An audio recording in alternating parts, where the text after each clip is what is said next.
Saludos a todos los amigos que nos escuchan en el canal Historias del Corazón ESP. La historia de hoy se titula Después de la cena, sufrí un dolor insoportable. Mi marido dijo que me llevaría al hospital, pero condujo hacia un camino desierto. En cuanto el coche se detuvo, se giró hacia mí. La tarde en Sevilla, apenas se ocultó el sol, se había vuelto pegajosa y húmeda, como si alguien te pusiera una toalla mojada sobre los hombros. Llegué tarde del trabajo. La blusa se me pegaba a la espalda, y las sandalias me salpicaban agua al entrar en el portal. La lluvia de esta temporada es caprichosa, a veces torrencial, a veces llovizna, pero el calor se queda ahí, obstinado. Me llamo Elena, tengo 33 años, y trabajo en la administración de proyectos. Mi marido es Javier, 2 años mayor que yo, ingeniero supervisor de infraestructuras en el polígono industrial Los Alcores, en las afueras. En casi 5 años de matrimonio, a veces pensé que tenía suerte porque Javier era tranquilo. Apenas bebía, ayudaba en casa al volver del trabajo, e incluso cocinaba bien. La gente me decía que lo cuidara mucho. Yo me reía. Nuestra casa tiene cerradura con huella digital. Lo decía en broma, porque confiaba más en el corazón de las personas que en la seguridad de la cerradura. Pero en el último medio año, esa confianza se había agrietado. Javier le puso contraseña a su teléfono. Se lo llevaba al baño y dormía con él bajo la almohada. Una vez, mientras cenábamos, el teléfono vibró. Él lo miró de reojo y sonrió para sus adentros. Le pregunté quién era, y dijo que un compañero. Insistí, y me cortó en seco. ¿Para qué preguntas tanto? Cansa. Esa frase sonó suave, pero fue como una bofetada silenciosa. Por eso, aquel día, nada más abrir la puerta y entrar en casa, el olor a ajo asado y cebolla frita me hizo detenerme. En la cocina, Javier estaba de espaldas moviendo la sartén, con el delantal gris que le compré para nuestro aniversario. La luz de la cocina era cálida, el guiso burbujeaba. Era demasiado amable, tan amable que no me dio tiempo a alegrarme, sino que sentí un nudo en la garganta. Dicen que cuando hay amor todo es perfecto, pero yo en ese momento sentía que tenía un erizo en la mano. Pinchara por donde pinchara. Javier se giró con una sonrisa bondadosa y me dijo que ya había llegado, que fuera a lavarme la cara, que él servía la cena.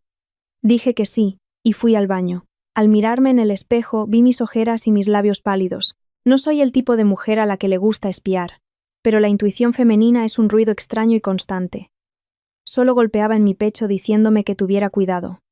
En la mesa había 3 platos y una sopa, pescado en salsa, espinacas con ajo, carne estofada y un guiso de costillas con patatas. Todos mis platos favoritos. Javier me quitó las espinas del pescado y lo puso en mi plato, tan tierno como cuando éramos recién casados. Quería creerle, pero justo en ese momento, en mi cabeza saltó el asunto de la vieja casa de mi padre en el barrio de Triana. Él falleció hace 2 años y me dejó la casa en testamento. La casa estaba en proceso de expropiación e indemnización. Yo figuraba como titular y se preveía un pago de unos 150.000 euros. Esa cantidad para los de fuera es un buen pellizco. Para mí era el último recuerdo de mi padre. No conté los detalles de los papeles a la familia de mi marido, o mejor dicho, a su red de buenas palabras. Mi suegra, doña Carmen, de más de 60 años, con esa voz siempre suave y llena de moralina, solía recordar que una mujer con dinero es propensa a cambiar de carácter. Mi suegro, don Manuel, era un hombre pacífico que evitaba los problemas. Ante cualquier tensión, solo suspiraba. En la casa, mi cuñada Lucía era dulce como una niña, pero sus preguntas siempre giraban en torno a los papeles. El marido de Lucía, Paco, que trabajaba en gestiones de vehículos y obras, siempre hablaba con segundas. La tía Rosa, tía carnal de Javier, era de las que le gustaba convocar consejos familiares para hablar de lo que es correcto. De ese lado solo estaba Carlos, el primo de Javier, un hombre de pocas palabras pero decente, que me miraba con preocupación, como queriendo decirme que no cargara con todo sola. En esa cena, Javier comió un poco de sopa, y preguntó como, ¿quién no quiere la cosa qué tal iba el expediente de indemnización de la casa? Dejé los cubiertos, sonreí levemente para no mostrar mi incomodidad y le dije que todavía estaba esperando, que eran muy lentos. Javier asintió, pero no apartó la vista de mí. Me sirvió más carne estofada, y con voz suave me dijo que trabajaba mucho, que cuando tuviera el dinero, él me ayudaría a gestionarlo para que no me preocupara. Al escuchar que él lo gestionaría, Sentí el estómago pesado como si hubiera caído una piedra. Antaño esa frase era un apoyo. Aquel día parecía una soga al cuello. Traté de convencerme de que solo quería a su mujer. Pero me vino a la mente el dicho de caras vemos, corazones no sabemos. Pensarlo me hacía sentir culpable, pero no pensarlo me hacía sentir estúpida. Silenciosamente metí la mano en el bolso y toqué la pequeña grabadora. No la compré para pillar a nadie infraganti por orgullo. La compré porque tenía miedo. Lo que más temía era ver el humo y seguir comiendo hasta que el fuego me alcanzara. Encendí la grabadora para que escuchara por mí. Una luz roja parpadeó muy levemente bajo la mesa. Javier siguió hablando del proyecto, y luego volvió al tema del dinero, de los papeles, de asegurar el futuro. Yo escuchaba, sintiendo cada latido de mi corazón. Fuera, la lluvia volvía a golpear sobre el techo. El olor a cebolla frita seguía siendo agradable. La olla seguía hirviendo, pero la cena familiar de repente parecía un escenario de teatro, y yo, en el papel de la esposa, sentía por primera vez que estaba tragando un bocado que quemaba y helaba a la vez. A la mañana siguiente, nada más entrar en la oficina, vi que el teléfono de doña Carmen llamaba insistentemente. Dudé un instante y contesté. La voz de doña Carmen seguía siendo suave. Parecía una brisa. Elena, hija, ¿estuviste cansada anoche? Estos días el tiempo está muy inestable.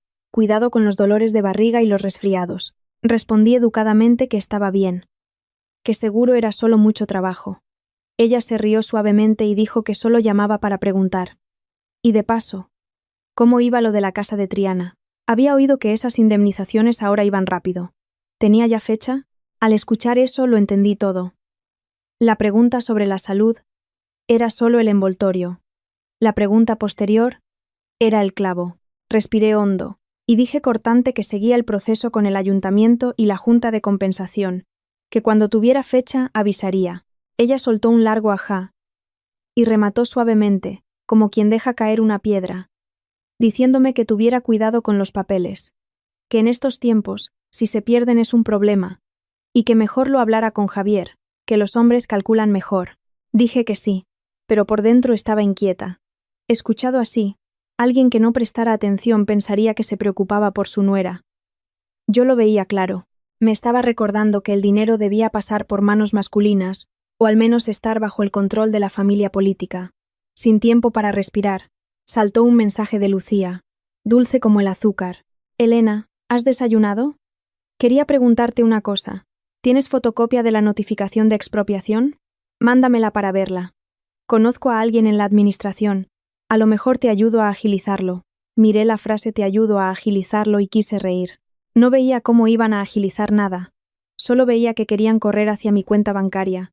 Respondí con mesura, dándole las gracias, diciéndole que los papeles estaban en casa y que seguía las instrucciones oficiales. Añadí que si necesitaba algo le avisaría, eligiendo las palabras para marcar una frontera suave pero clara. Ese mediodía llamó Paco. Paco es el tipo de hombre que habla como quien te vende una moto, sin insultos ni gritos, pero siempre con un tufillo a cálculo. Hola Elena, soy Paco. Oí a Javier decir que estás con lo de la indemnización. ¡Qué lío! Oye, no guardes el dinero tú sola. Cuando llegue esa cantidad métela al banco y deja que mamá guarde la cartilla por seguridad. Entre hermanos, si pasa algo, podemos reaccionar. Sentí un escalofrío en la espalda. Ese sí pasa, algo sonaba a consejo, pero parecía una amenaza. Mantuve la voz normal y dije que lo sabía, pero que hablar de dinero que aún no había llegado era prematuro. Paco se rió y dijo que solo era previsor, que hombre precavido vale por dos. No discutí más. Las palabras se las lleva el viento, pero hay frases que el viento te clava en el corazón. Al salir del trabajo, justo al llegar a la entrada de mi calle, vi a la tía Rosa parada frente a la puerta, con una bolsa de fruta como si fuera a visitar a un enfermo, pero con la cara radiante de quien tiene un chisme que contar. Me miró de arriba abajo y sonrió, diciendo que ya había llegado, que estaba muy delgada, que ser nuera de esa casa era duro. Saludé educadamente y la invité a pasar a beber agua. Se sentó en el sofá y antes de beber un sorbo ya estaba hablando. Dijo que había oído a mi suegra decir que iba a recibir la indemnización, que qué alegría, pero que ese dinero en la familia debía ser transparente, que no era por hablar mal, pero que una mujer con mucho dinero es fácil que sea observada por extraños y surjan problemas. Que lo decía para que no tuviera mala fama. Miré la bolsa de fruta colocada en la mesa y de repente me pareció un regalo que escondía una advertencia. Respondí despacio que lo entendía, que todo lo que hacía tenía papeles claros. La tía Rosa agitó la mano diciendo que los papeles claros estaban bien, pero que lo mejor era que los mayores de la casa los tuvieran controlados. Chasqueó la lengua y dijo sinceramente que en las casas donde la nuera se queda con todo. Luego, si pasa algo, dicen que la familia del marido es avariciosa. Y es un lío. Eso sonaba a proteger a la familia política de la mala fama, pero en realidad era allanar el camino para que yo entregara voluntariamente las llaves de la caja fuerte. Mientras ella bebía, me senté frente a la tía Rosa, sintiéndome como bajo un interrogatorio. Intenté mantener la compostura, no discutir, no ser brusca, no darles excusa para decir que la nuera era una insolente, pero en mi interior me repetía una frase sencilla. Hay cosas que se pueden aguantar, y cosas que si se aguantan te pierden. Por suerte, en ese momento pasó Carlos. Carlos se quedó en la puerta sin entrar del todo, me miró y preguntó si acababa de llegar. Dije que sí, sintiéndome como quien encuentra un apoyo aunque sea una cuerda fina. La tía Rosa al ver a Carlos cambió a un tono más agrio y le dijo que entrara, pero añadió que sinceramente, los sobrinos no deberían meterse en asuntos de casas ajenas para no tener mala fama. Carlos no sonrió, solo respondió escuetamente que venía a dejarle unas pastillas para el dolor de articulaciones al tío Manuel, y que se iría en un momento. La tía Rosa soltó un bufido. Carlos se giró hacia mí y me dijo en voz baja, lo justo, para que lo oyera, que guardara bien los papeles, que no le diera los originales a nadie, que si alguien preguntaba dijera que estaba siguiendo el procedimiento. Lo miré con la garganta anudada. En esa casa, una frase amable a veces valía tanto como un plato de comida cuando tienes hambre. La tía Rosa se quedó unos minutos más y se levantó, sin olvidar soltar una última frase. Elena, ya que has entrado en esta familia, considera esta casa tu raíz. No dejes que los de fuera te malmetan. La acompañé a la puerta, asintiendo por educación, pero con el corazón pesado. Entendía que esos de fuera que ella decía no eran otros que mi familia materna, mis amigos, o cualquiera que pudiera recordarme que tengo derecho a quedarme con la parte que me dejó mi padre. Esa noche, Javier se sentó a la mesa y preguntó como si nada si había venido la tía Rosa por la tarde. Lo miré sin responder de inmediato, porque me di cuenta de una cosa. Todos los hilos conducían al mismo sitio, y ese sitio era la persona que compartía cama conmigo. Esa noche, cuando terminé de recoger los platos, Javier seguía inmóvil en la mesa, girando el teléfono en su mano como si girara una piedra en su interior. La luz del salón le daba en la cara. No parecía cansado, sino calculador, como quien no quiere que lo lean. Le serví un vaso de agua tibia y se lo puse delante. Le dije que bebiera, que con tanto ajetreo tendría sed. Javier bebió un sorbo pequeño y lo dejó. Me senté enfrente, con la espalda recta, intentando mantener la voz normal. Pregunté si le pasaba algo, si estaba descontento. Levantó la vista, con un tic en el ojo como si le hubiera tocado donde le picaba. Preguntó qué iba a pasar. Lo miré fijamente y le dije que viajaba mucho de urgencia, que salía al balcón a hablar por teléfono, y que todos en la casa me preguntaban por mis papeles. Que no quería pensar mal, así que le preguntaba para aclararlo. Javier sonrió levemente, pero la sonrisa no le llegó a los ojos. Dijo que pensaba demasiado, que la obra últimamente tenía mucha presión, y que solo estaba cansado. Asentí como si entendiera, pero en mi interior resonaba eso, de que quien bien te quiere te hará llorar. ¿Pero hasta qué punto?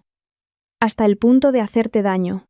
Decidí dar un paso más, sin rodeos. Le pregunté si me ocultaba algo.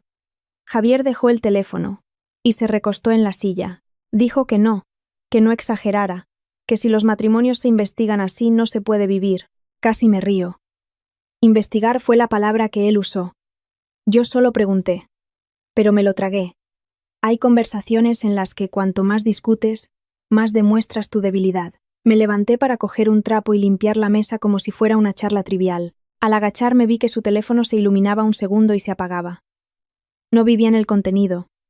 Solo alcancé a ver un nombre guardado que no era de ningún compañero conocido. Un nombre muy normal, tan normal que era sospechoso. Desde ese día empecé a fijarme en cosas pequeñas que antes pasaba por alto. Por ejemplo, Javier se cambiaba de camisa nada más llegar y la metía en una bolsa de lavandería aparte. Comía con menos sal que antes, pero bebía agua constantemente, como si tuviera calor interno. Cada vez que le preguntaba por su horario, respondía rápido y cambiaba de tema, como quien teme que le pregunten a fondo.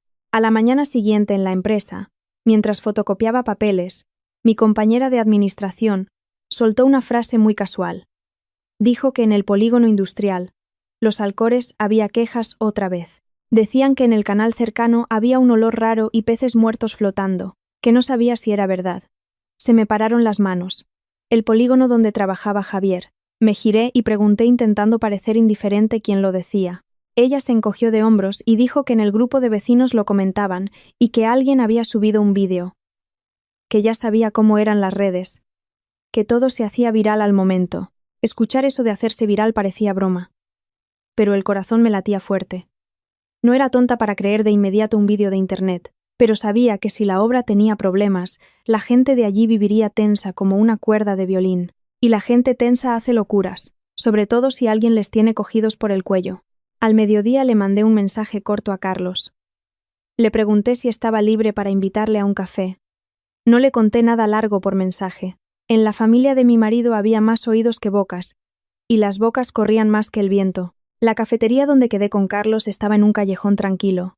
Olía a café tostado de verdad, no a aromas artificiales. Carlos llegó puntual. Camisa sencilla, paquete de tabaco para el tío Manuel en la mano como costumbre. Se sentó, me miró un rato y preguntó directamente si estaba bien.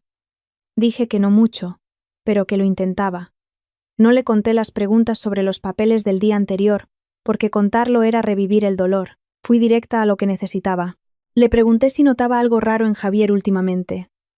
Carlos dio un sorbo al café, miró a la puerta, y con voz grave dijo que raro sí, que se enfadaba sin razón y evitaba los temas familiares, pero que no quería hablar a la ligera de asuntos de matrimonio. Asentí y le dije que no necesitaba que sacara conclusiones, solo necesitaba a alguien que no se pusiera del lado de tapar las cosas a toda costa. Bajé la voz y le dije que no preguntaba para escarbar, preguntaba para protegerme, que sentía que en esa casa les importaban más mis papeles que mi salud. Carlos me miró más tiempo y dijo una frase muy simple. Guarda bien los papeles. No des los originales. Si alguien quiere verlos, enséñale fotocopias. Y no vayas a ningún sitio sola estos días. Me quedé helada. Le pregunté por qué decía eso. Carlos no respondió de inmediato. Dejó la taza, y con voz baja pero firme dijo que lo decía porque veía que me estaban acorralando. Que el árbol quiere paz pero el viento no para. Que si lo entendía. Lo entendí. Lo entendí a la manera de los adultos. No hace falta que te deletreen la palabra peligro para tener miedo. Mi miedo entonces no era perder a mi marido, sino perder la vida. Volví a casa esa tarde sin hacer ruido. Saludé a mi suegra por teléfono con educación. Contesté al mensaje de Lucía con pocas palabras. No discutí, tampoco sonreí mucho. Solo organicé silenciosamente mis cosas como quien se prepara para una tormenta. Fotografié todos los documentos de la casa de Triana. Los guardé en una carpeta oculta con contraseña nueva. Apunté en un papel los números importantes. Antonio el abogado, Carlos, una amiga íntima. Preparé una bolsa pequeña con algo de efectivo, tarjetas y fotocopias de los papeles, y la escondí en un abrigo que casi no usaba. Suena a película, pero la vida a veces es más tensa que el cine. Dicen que vivir como en tiempos de guerra en tiempos de paz es exagerar. Pero yo creo que una mujer que vive bajo un techo donde no se siente tranquila tiene que aprender a defenderse. Esa noche Javier llegó tarde. Dejó las llaves en la mesa y preguntó secamente dónde había ido por la tarde. Me giré y lo miré con una calma extraña. Dije que a tomar café con un amigo. Javier entornó los ojos y preguntó qué amigo. No lo evité ni lo conté todo. Solo dije lo justo. Un amigo. Javier se quedó quieto unos segundos y se rió con desgana. Dijo que estaba rara. Yo también sonreí, pero por dentro me dije que la rara no era yo. Rara era esta casa. Y cuando una mujer empieza a ver su casa rara, todo lo demás también puede serlo. Aquella tarde llegué un poco antes de lo habitual. El cielo estaba gris plomizo, indeciso entre llover o no. Ese tiempo que te pone de mal humor. ¿Nada más entrar? Vi la cocina encendida. Javier estaba allí, con la camiseta remangada, más ocupado que un chef en hora punta. Oyó la puerta, se giró y sonrió diciendo que llegaba justo a tiempo, que había cocinado muchos platos para que recuperara fuerzas. Su voz era suave, sus movimientos ágiles, todo parecía bonito, pero esa belleza, Para alguien que vive con sospechas, parecía un mantel limpio cubriendo una mesa tambaleante. No dije nada, solo asentí y fui a lavarme las manos. Luego miré alrededor en silencio. La casa estaba normal, pero el ambiente era distinto. Demasiado tranquilo. Una tranquilidad forzada. Javier puso en la mesa 4 platos y una sopa. Pescado en salsa verde. Un plato de carne estofada brillante de grasa. Espinacas con ajo muy verdes. Un cuenco de pepinillos encurtidos. Y el guiso de costillas con patatas. Rico y fragante. Dulce y fragante. Ese guiso era mi debilidad. De recién casados bromeaba diciéndole que si quería hacerme feliz, con cocinar eso bastaba. Javier se reía y decía que me lo cocinaría toda la vida. Hoy lo había cocinado de verdad, pero yo no estaba feliz porque de repente recordé un dicho antiguo. Lo importante no es el regalo, sino la intención. Y esta intención parecía un intercambio. Me apartó la silla, me sirvió pescado, quitando las espinas con cuidado. Me dijo que comiera, que no lo mirara tanto, que no me había puesto los cuernos. Javier dijo eso en broma, para seguir la corriente, pero al escucharlo sentí frío. Quien bromea sobre lo más sensible muchas veces se está autotranquilizando o tanteando la reacción. Sonreí levemente y cogí los cubiertos. Comí despacio, no por fingir, sino porque quería observar. Me fijé en cómo me miraba Javier cuando me llevaba la cuchara de guiso a la boca. Esa mirada no era de ver a su mujer disfrutar, sino de ver que algo estaba ocurriendo según el guión. Fue fugaz, pero suficiente para encogerme el corazón. Javier me sirvió agua y habló como quien cuenta cosas del trabajo. Dijo que la semana que viene seguramente tendría que irse de viaje unos días al norte, que el proyecto corría prisa. Asentí. Dije que si tenía que ir, que fuera, que era trabajo. Me miró y preguntó si solo decía eso. Dejé la cuchara y levanté la vista. Pregunté qué quería que dijera, que siempre se iba. Javier se quedó un poco parado y se rió. Dijo que era porque temía que me pusiera triste. No respondí. Temía responder mal, porque en mi cabeza en ese momento no había tristeza ni alegría, sino la pregunta de por qué tenía que irse justo cuando mi casa estaba a punto de cerrar la indemnización. Me guardé la pregunta. Más vale parecer tonta que abrir la boca. A veces el silencio es la mayor sinceridad con uno mismo. Después de unos bocados, Javier volvió a hablar con voz suave como el viento. Preguntó qué tal el expediente de la casa. Si ya había fecha de pago. No mostré emoción. Solo dije como quien está ocupada que aún no, que lo hacían por tandas, y que avisaría cuando hubiera noticias. Javier asintió pero no soltó el tema. Dijo que era mucho dinero, que guardara los papeles con cuidado, y que lo que pensara hacer lo hablara con él. Levanté la vista y lo miré mucho tiempo, tanto que Javier desvió un poco la mirada. De repente me pareció gracioso. Siempre enseñan a las nueras a ser dóciles, a aguantar, a dejar bien a la familia del marido. Pero nadie enseña a las mujeres a reconocer cuándo esa docilidad se convierte en una soga. Me levanté a por otro cuenco y aproveché para abrir el bolso. Mis dedos tocaron la grabadora. La encendí y la dejé en el fondo, con el bolso entreabierto. La luz roja parpadeó muy levemente, como mi corazón en el pecho. No miré a Javier mientras lo hacía. Fingí buscar un pañuelo. Javier seguía hablando, esta vez con voz más grave, diciendo que no me enfadara, que solo se preocupaba por mí, y que si el dinero caía en manos de otros, sería un problema. Pregunté muy tranquila quiénes eran esos otros.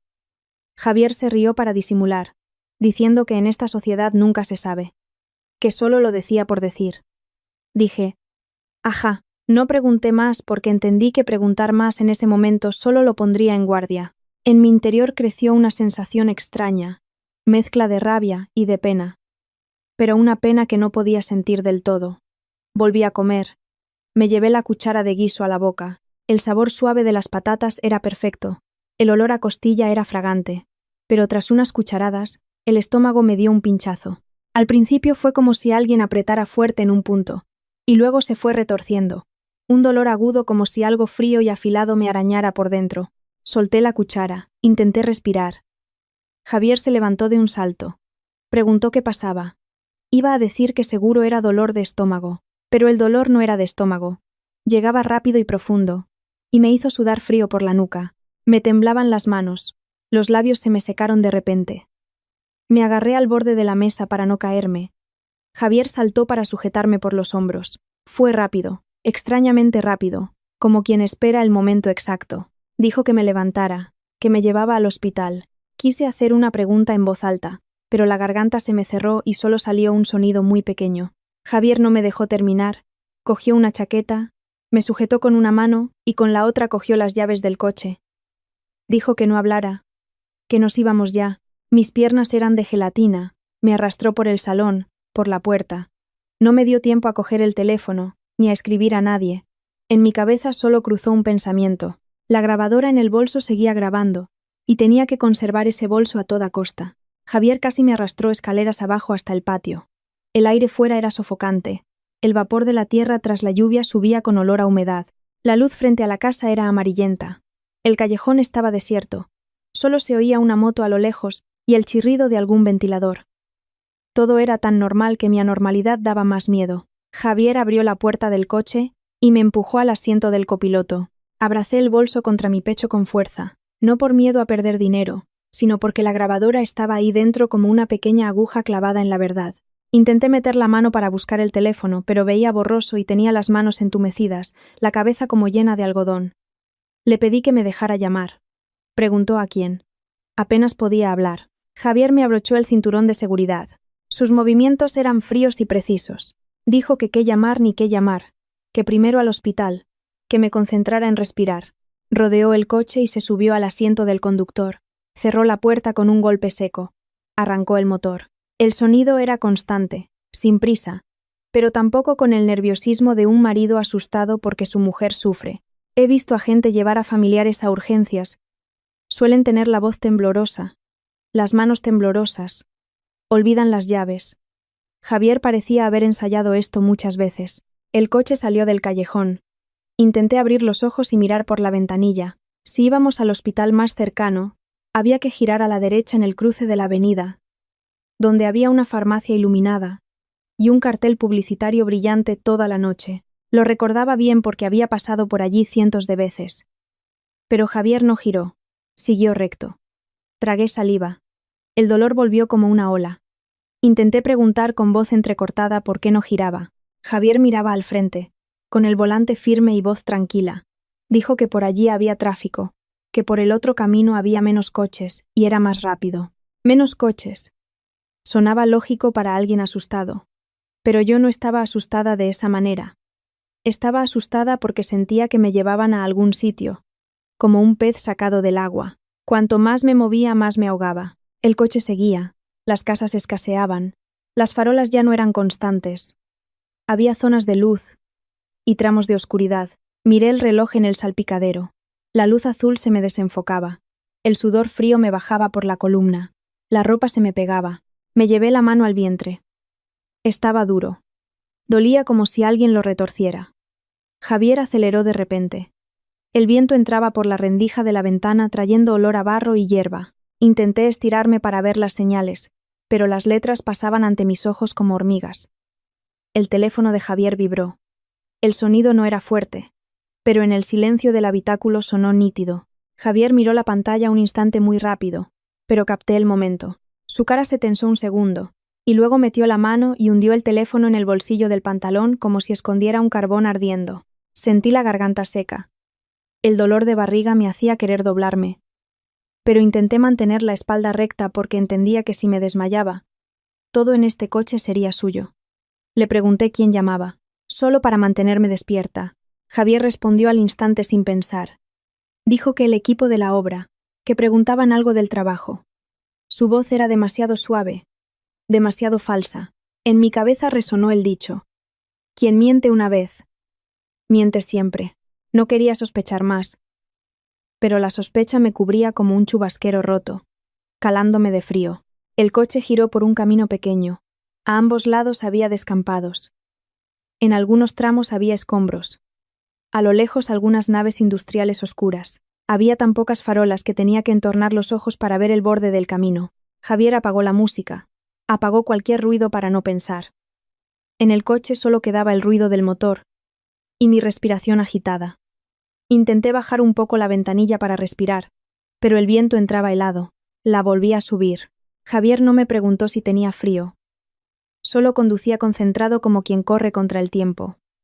Empecé a acordarme de lo que me dijo Carlos, que no fuera sola a ningún sitio, y yo estaba sentada al lado de mi marido. Se suponía que era el lugar más seguro. Quise abrir el bolso para sacar el teléfono y escribir a alguien, pero me temblaban las manos. Toqué la cremallera, la palma sudada resbaló. Abracé el bolso más fuerte, apretándolo contra el pecho como si fuera un escudo.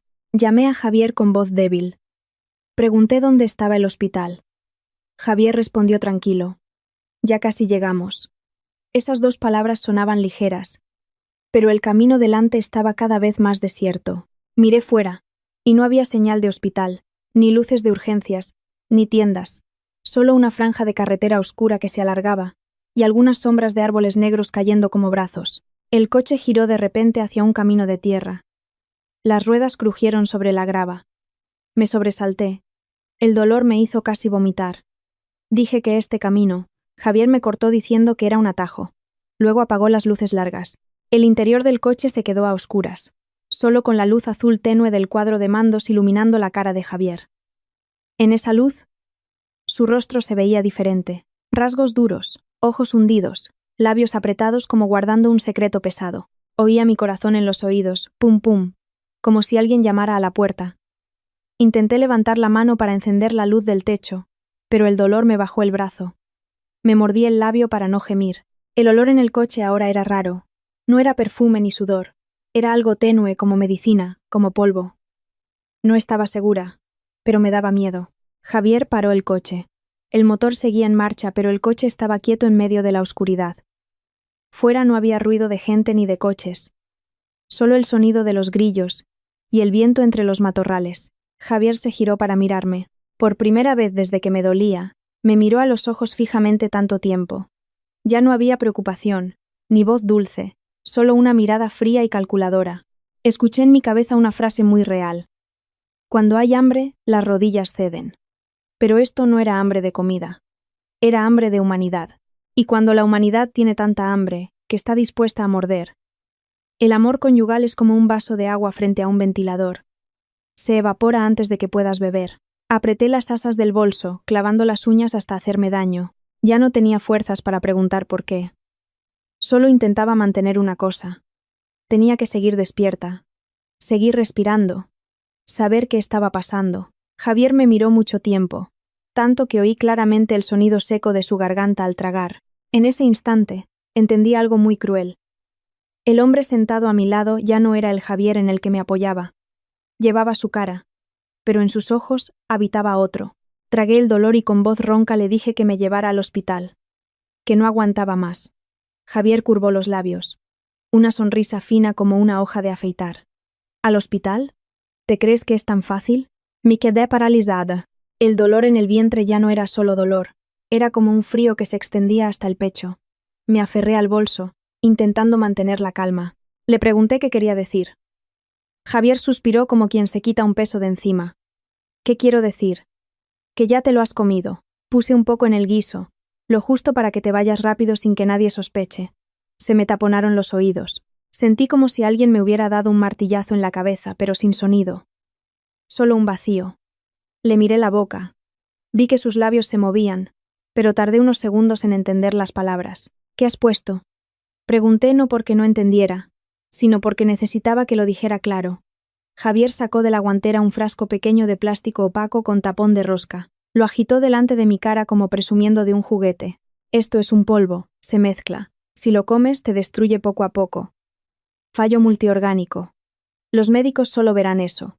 Como ya eres débil, nadie sospechará. Sentí las manos heladas. Quería abofetearlo. Quería arañarle la cara. Quería gritar. Pero era como si alguien me hubiera drenado las fuerzas. Entendí que no era momento de explotar. Explotar era morir más rápido. Tragué saliva, intentando que no me temblara la voz. ¿Por qué? ¿Qué te he hecho? Javier se rió seco. No me has hecho nada, solo tienes lo que necesito. Le pregunté arrastrando las palabras. ¿Qué necesitas? Javier inclinó la cabeza. La luz azul del tablero le hacía la cara aún más dura. La indemnización que te dejó tu padre. 150.000 euros. ¿Te crees que soy tonto? Para que te lo quedes todo y vivas tranquila. Si te divorcias, ¿Qué me queda a mí? Al oír la palabra divorcio se me encogió el corazón. Así que lo había pensado. Había sopesado y elegido la opción más sucia. Intenté ir despacio. Si querías dinero podrías haberlo dicho. ¿Por qué matar? Javier se rió a carcajadas. Una risa que resonó en el coche oscuro, sonando peor que el aullido de un perro. Decírtelo. ¿Te crees que me lo darías? Me tomas por tonto, Elena. Darle el dinero a mi madre para que lo guarde ya era difícil, imagínate dármelo a mí. Eres muy lista. Me mordí el labio. La sangre salada me llegó a la lengua. Recordé que nadie es más listo que el cielo. ¿Pero qué cielo? ¿El de la ley o el de la conciencia? Si la conciencia está oscura, es difícil llamar al cielo para que ilumine. Respiré hondo, reuniendo fuerzas para decir la frase que ya adivinaba pero que dolía decir. ¿Y qué pasa con Marta? Al salir ese nombre de mis labios, Javier se paró un segundo, y luego la comisura de su boca se curvó con la arrogancia del que cree tener todas las cartas. Ah, ¿también lo sabes? ¡Qué lista! Sentí escozor en los ojos. Marta era mi mejor amiga desde la universidad, la que compartía fideos conmigo cuando no tenía dinero, la que me abrazó llorando cuando murió mi padre. Quise creer que Javier se lo inventaba para hacerme más daño, pero su mirada no parecía inventada, parecía una verdad desnuda y cruel. Javier siguió con voz de contar una historia cotidiana. Marta tiene razón, solo se vive una vez. ¿Para qué vivir así siempre? Dice de abrir un spa, hacer negocios decentes con capital. Estoy harto de trabajar como un mulo, y llegar y oírte quejarte de cansancio, oír a mi madre refunfuñar, oír a los parientes preguntar por los papeles. Quiero escapar. Escucharlo me daba una risa amarga. Escapar, empujándome a la tumba. Apreté el bolso. La cabeza me daba vueltas, pero tenía que aferrarme al tiempo. Necesitaba que hablara cuanto más mejor. Fingí debilitarme, con voz susurrante. Habla más. Me mareo. No te oigo bien. Javier se inclinó como para asegurarse de que me apagaba. ¿Que no oyes bien? Pues te lo digo claro. Si te mueres antes de recibir el dinero. Yo soy tu marido legal. Yo hago los trámites. Tu familia materna puede gritar lo que quiera. Los papeles están ahí, y Marta espera. Al llegar ahí, Javier echó la cabeza atrás y se rió otra vez, con la mirada de quien ha cruzado la línea de ser humano. Quería vomitar, pero no podía. Solo sentía frío. Frío no por el viento, sino por cómo alguien puede tratar la vida de otro como un paso en un plan. Deslicé suavemente la mano dentro del bolso. Mis dedos tocaron la grabadora que seguía tibia por estar funcionando desde casa. Mantuve la cara tranquila como quien se va a desmayar. Susurré. Si me muero, ¿no tienes miedo del castigo divino? Javier se encogió de hombros, impasible. ¿Qué castigo? Los muertos se callan. Los vivos son los que disfrutan. Esa frase me hizo estremecer, pero también supe que tenía lo que necesitaba. Apreté la grabadora en mi mano y lentamente la saqué para que la luz azul reflejara el piloto rojo parpadeando. Hablas muy bien. Solté una risa seca, dolorosa hasta deformarme la boca, tan bien que la máquina también quería escuchar. Javier se quedó congelado. En un instante, toda la confianza de su cara se apagó como una luz al viento. Se abalanzó, con los ojos desorbitados. ¿Qué es eso? Dámelo. Me pegué al asiento, abrazando la grabadora contra mi pecho como abrazando mi vida. Puedes quitármela. Pero aunque me quites la máquina, ¿puedes quitar la verdad? Hablé con la respiración entrecortada. No por fuerza, sino porque tenía que ser fuerte. Javier apretó los dientes, su mano se lanzó hacia mí. Ya no era la mano que abrochaba el cinturón a su mujer, era la mano que quería estrangular la prueba. Le miré fijamente a los ojos. En mi cabeza solo había un pensamiento claro como un cuchillo. Si pierdo esto, pierdo la vida. La mano de Javier llegó rápida y urgente como una trampa. Abracé la grabadora contra mi pecho, doblándome de dolor pero intentando usar el hombro para bloquear contra la puerta. En la oscuridad, solo quedaba mi respiración y el rechinar de sus dientes. Dámela, gruñó Javier, con voz ronca como con arena. No, solté esa palabra con el aliento.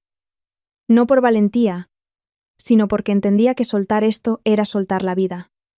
Javier se echó encima del todo. Con una mano me agarraba el brazo, con la otra intentaba torcerme los dedos. El dolor de barriga me mareaba, pero el dolor en la mano me mantenía despierta. Recordé el dicho. Mientras hay vida, hay esperanza.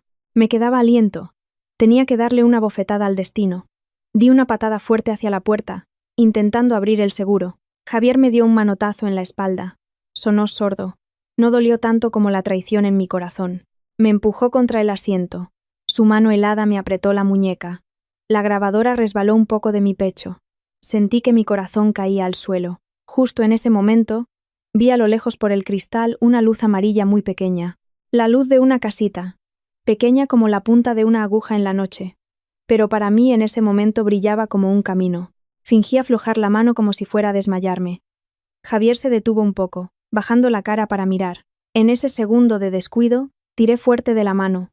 Metí la grabadora en el fondo del bolso, y de repente tiré del tirador de la puerta. La puerta se abrió. El viento entró helándome. Rodé hacia afuera. Mi hombro golpeó contra la grava. Las piedras me rasparon. Me ardía la piel. Oí a Javier insultar, llamándome loca. El ruido de él saliendo del coche persiguiéndome. Me levanté a gatas. No era correr exactamente. Tenía las piernas blandas, los ojos llorosos, pero me dirigí hacia esa luz amarilla arrastrándome. Cada paso era como si alguien me tirara con una cuerda. El sudor frío me caía por las sienes. Tenía la boca amarga. Detrás, oía los pasos de Javier muy cerca. No me llamaba por mi nombre como un marido buscando a su mujer. Me llamaba como un depredador. «Párate. Dame la grabadora». No respondí. Solo seguí adelante. El camino de tierra era irregular. La hierba me rozaba las piernas. Tropecé con una piedra y caí de bruces. Me golpeé la rodilla. Dolió horrores. Apreté los dientes y me levanté apoyándome en las manos. Me había cortado la mano sin darme cuenta. La sangre salía tibia. No me atrevía a mirar por miedo a desmayarme. La luz amarilla estaba cada vez más cerca. Entonces sonó el ladrido de un perro. Ese ladrido fue para mí como una campana. Perro ladrando significa casa con gente.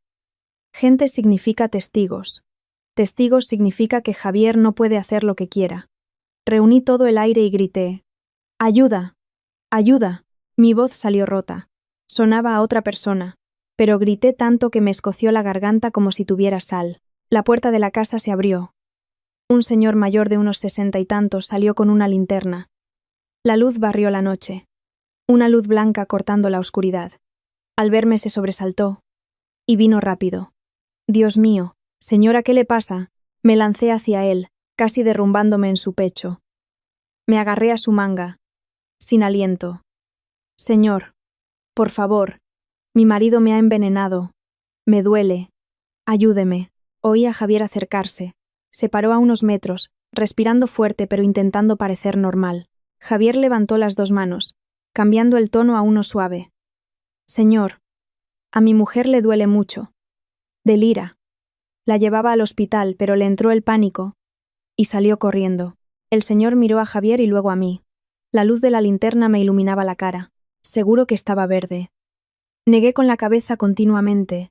Las lágrimas me salían por el dolor y la rabia. «No, señor. Él puso veneno en la sopa. Llame a la policía. Ayúdeme». Javier dio un paso adelante, mirando mi bolso como un ave de rapiña mirando a su presa. Sonrió forzadamente. «Elena, cálmate. Te duele y dices tonterías. Señor, no la escuche». El señor no respondió de inmediato. Enfocó la linterna a mis manos, vio la sangre y la rodilla raspada. Me volvió a mirar. Miró cómo temblaba abrazada al bolso como a un hijo. Respiró fuerte y dijo tajante: «Si le duele, la barriga va al hospital. Pero si dice que le han hecho daño, no me lo tomo a broma. Donde hay humo hay fuego. Voy a llamar a la Guardia Civil». Al oír Guardia Civil, a Javier le cambió la cara. La sonrisa forzada se apagó y apareció una mirada feroz. Gruñó, bajando la voz como amenazando: «Señor, no haga grande esto. Somos familia». El señor se puso delante de mí, con el teléfono en la mano. «Familia y le tiene tanto miedo». «Voy a llamar». Vi a Javier mover los ojos muy rápido, mirando alrededor calculando. Un segundo después, se giró y corrió hacia el coche. Sus pasos sobre la grava sonaron terroríficos. Quise perseguirlo, pero las piernas me fallaron. El motor arrancó. Las ruedas chirriaron en la tierra. Javier salió disparado en la noche, dejando una nube de polvo y olor a gasolina. Me senté en el suelo frente a la puerta del señor. Seguía abrazada al bolso. El pecho subía y bajaba como un pez fuera del agua. El señor se agachó para ayudarme, con voz urgente. Señora, intente respirar. La policía viene ya. Voy a llamar a alguien más para llevarla al hospital. Intenté asentir. Veía estrellas. El dolor en la barriga subía como una inundación. Pero en un instante muy breve, me di cuenta de que seguía viva, y que la grabadora seguía en el bolso. Luego todo se oscureció como si alguien me hubiera puesto una tela negra sobre los ojos. Desperté en un espacio blanco y frío. El olor a desinfectante me golpeó la nariz, dándome náuseas. Me zumbaban los oídos. La garganta seca como si hubiera tragado arena. Parpadeé varias veces hasta ver claro el techo brillante y oír el pitido rítmico del monitor cardíaco a mi lado. Una enfermera vio que me movía y se inclinó preguntando si la oía, cómo me llamaba, si me dolía algo. Abrí la boca pero solo salió aire. La barriga me dolía de forma sorda, un dolor profundo, pero los retortijones violentos habían remitido como una bestia escondida. Intenté levantar la mano. Me escocía por los rasguños vendados. Susurré. Elena. Eso es, quédese quieta. El médico acaba de tratarla. Intoxicación digestiva grave. Suerte que la trajeron a tiempo. No sabía si tuve suerte por encontrar al buen señor, o porque Javier se descuidó un segundo, o porque Dios se apiadó y no me llevó todavía. Un rato después entró el médico, de unos 40 años, voz firme, directo. Señora Elena, los análisis iniciales muestran signos de sustancia tóxica orgánica. No podemos confirmar el tipo exacto ahora, pero su cuerpo reaccionó peligrosamente. Si hubiera tardado un poco más. Difícil. Escuchar la palabra difícil me heló la sangre. Giré la cabeza buscando el bolso. Estaba en la silla al lado de la cama, cerrado. Me estiré para cogerlo, abrazándolo contra el pecho como un salvavidas. Fuera de la habitación se oían voces. Un policía de paisano entró, acompañado del señor de la noche anterior. El señor me miró, con voz amable y preocupada. ¿Ya despertó, señora? Ya he testificado. Les he contado todo a los agentes. Intenté asentir. Se me saltaban las lágrimas de dolor y pena. El policía acercó una silla y se sentó, hablando claro. Mantenga la calma. Cuéntenos desde la cena hasta que subió al coche. Si tiene alguna prueba, entréguenosla para levantar acta. Tragué saliva, sentía la boca amarga. Abrí el bolso, saqué la grabadora. La luz roja se había apagado cuando me desmayé, pero ahí dentro había un trozo de vida negro como el carbón. Se la di al policía. Me temblaba la mano pero no desvié la mirada. Aquí está lo que dijo. Admitió poner el veneno. Admitió que era por el dinero de la casa de Triana y mencionó a Marta. El policía cogió la máquina, la miró rápido y asintió. Dijo que la precintarían y extraerían el contenido, que estuviera tranquila. Recuerdo perfectamente ese momento. Nada más entregar la máquina, sentí que me quitaba un peso del pecho, pero ese alivio duró solo un suspiro. Porque mi vida no solo tenía a Javier, tenía otro frente llamado familia política. Cerca del mediodía, cuando el médico me acababa de dar medicación y dicho que descansara, la puerta se abrió. Entró doña Carmen la primera, seguida de Lucía, Paco y la tía Rosa. Don Manuel no estaba. Quizás prefirió quedarse fuera para no tener que decidir. Doña Carmen nada más verme empezó a sollozar. «Ay, Dios mío, hija, ¿cómo hemos llegado a esto? ¿Te duele mucho?» Se acercó y me cogió la mano. Su mano estaba caliente, pero ese calor no me tranquilizó. Era el calor de alguien que quiere retener algo, no a mí, sino el honor de su familia. Antes de que pudiera responder, la tía Rosa intervino, con voz entre compasiva y adoctrinadora. «Ya estás aquí. Descansa. Pero los asuntos de casa se arreglan en casa. No dejemos que los de fuera se rían de las dos familias». Lucía se sentó, con cara de preocupación ensayada. «Cuñada, ¿qué comiste para ponerte así? ¿Quién cocinó? ¿Te acuerdas bien para evitarlo?» Eso de evitarlo sonaba a preocupación, pero los ojos de Lucía miraban continuamente a mi bolso y a la puerta como tanteando si la policía se había llevado algo. Paco estaba de brazos cruzados en la puerta, impaciente. Ahora lo importante es solucionar esto por las buenas. Si nos ponemos tensos nos afecta a todos. Si Javier se equivocó, se le enseña poco a poco. No hay que empujarlo al abismo. Escucharlo me daba ganas de reír. La que casi muere está aquí tumbada, y me enseñan a no empujar al envenenador al abismo. Así es la vida. Hay cosas tan irónicas que solo puedes suspirar. Doña Carmen me apretó la mano, bajando la voz. «Elena, Te hablo con el corazón. Si tienes algún enfado, ven a casa y lo hablamos. Yo corregiré a Javier. No hagas grande esto. Si la gente se entera, no lo soportaré. La vergüenza caerá sobre todos, hija. Me quité la mano de la suya despacio. Mamá, faltó poco para morirme. La tía Rosa carraspeó. Bueno, fue un error tonto. Los matrimonios tienen momentos de enfado. Tampoco uses palabras tan graves. Me giré hacia ella, con voz débil pero clara. Tía, nadie se enfada. Y pone veneno en la sopa. El aire en la habitación se congeló. Lucía se mordió el labio. Paco miró a otro lado. Doña Carmen palideció. No estaban acostumbrados a que yo respondiera directo. Estaban acostumbrados a la nuera que dice sí a todo.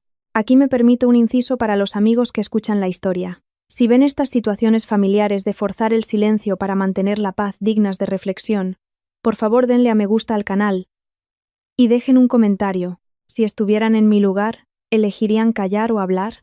Y por favor escuchen hasta el final porque la verdad tiene un giro que muchos no esperan. Volví con doña Carmen. Mamá, quieres paz, pero esa paz es que yo muera otra vez.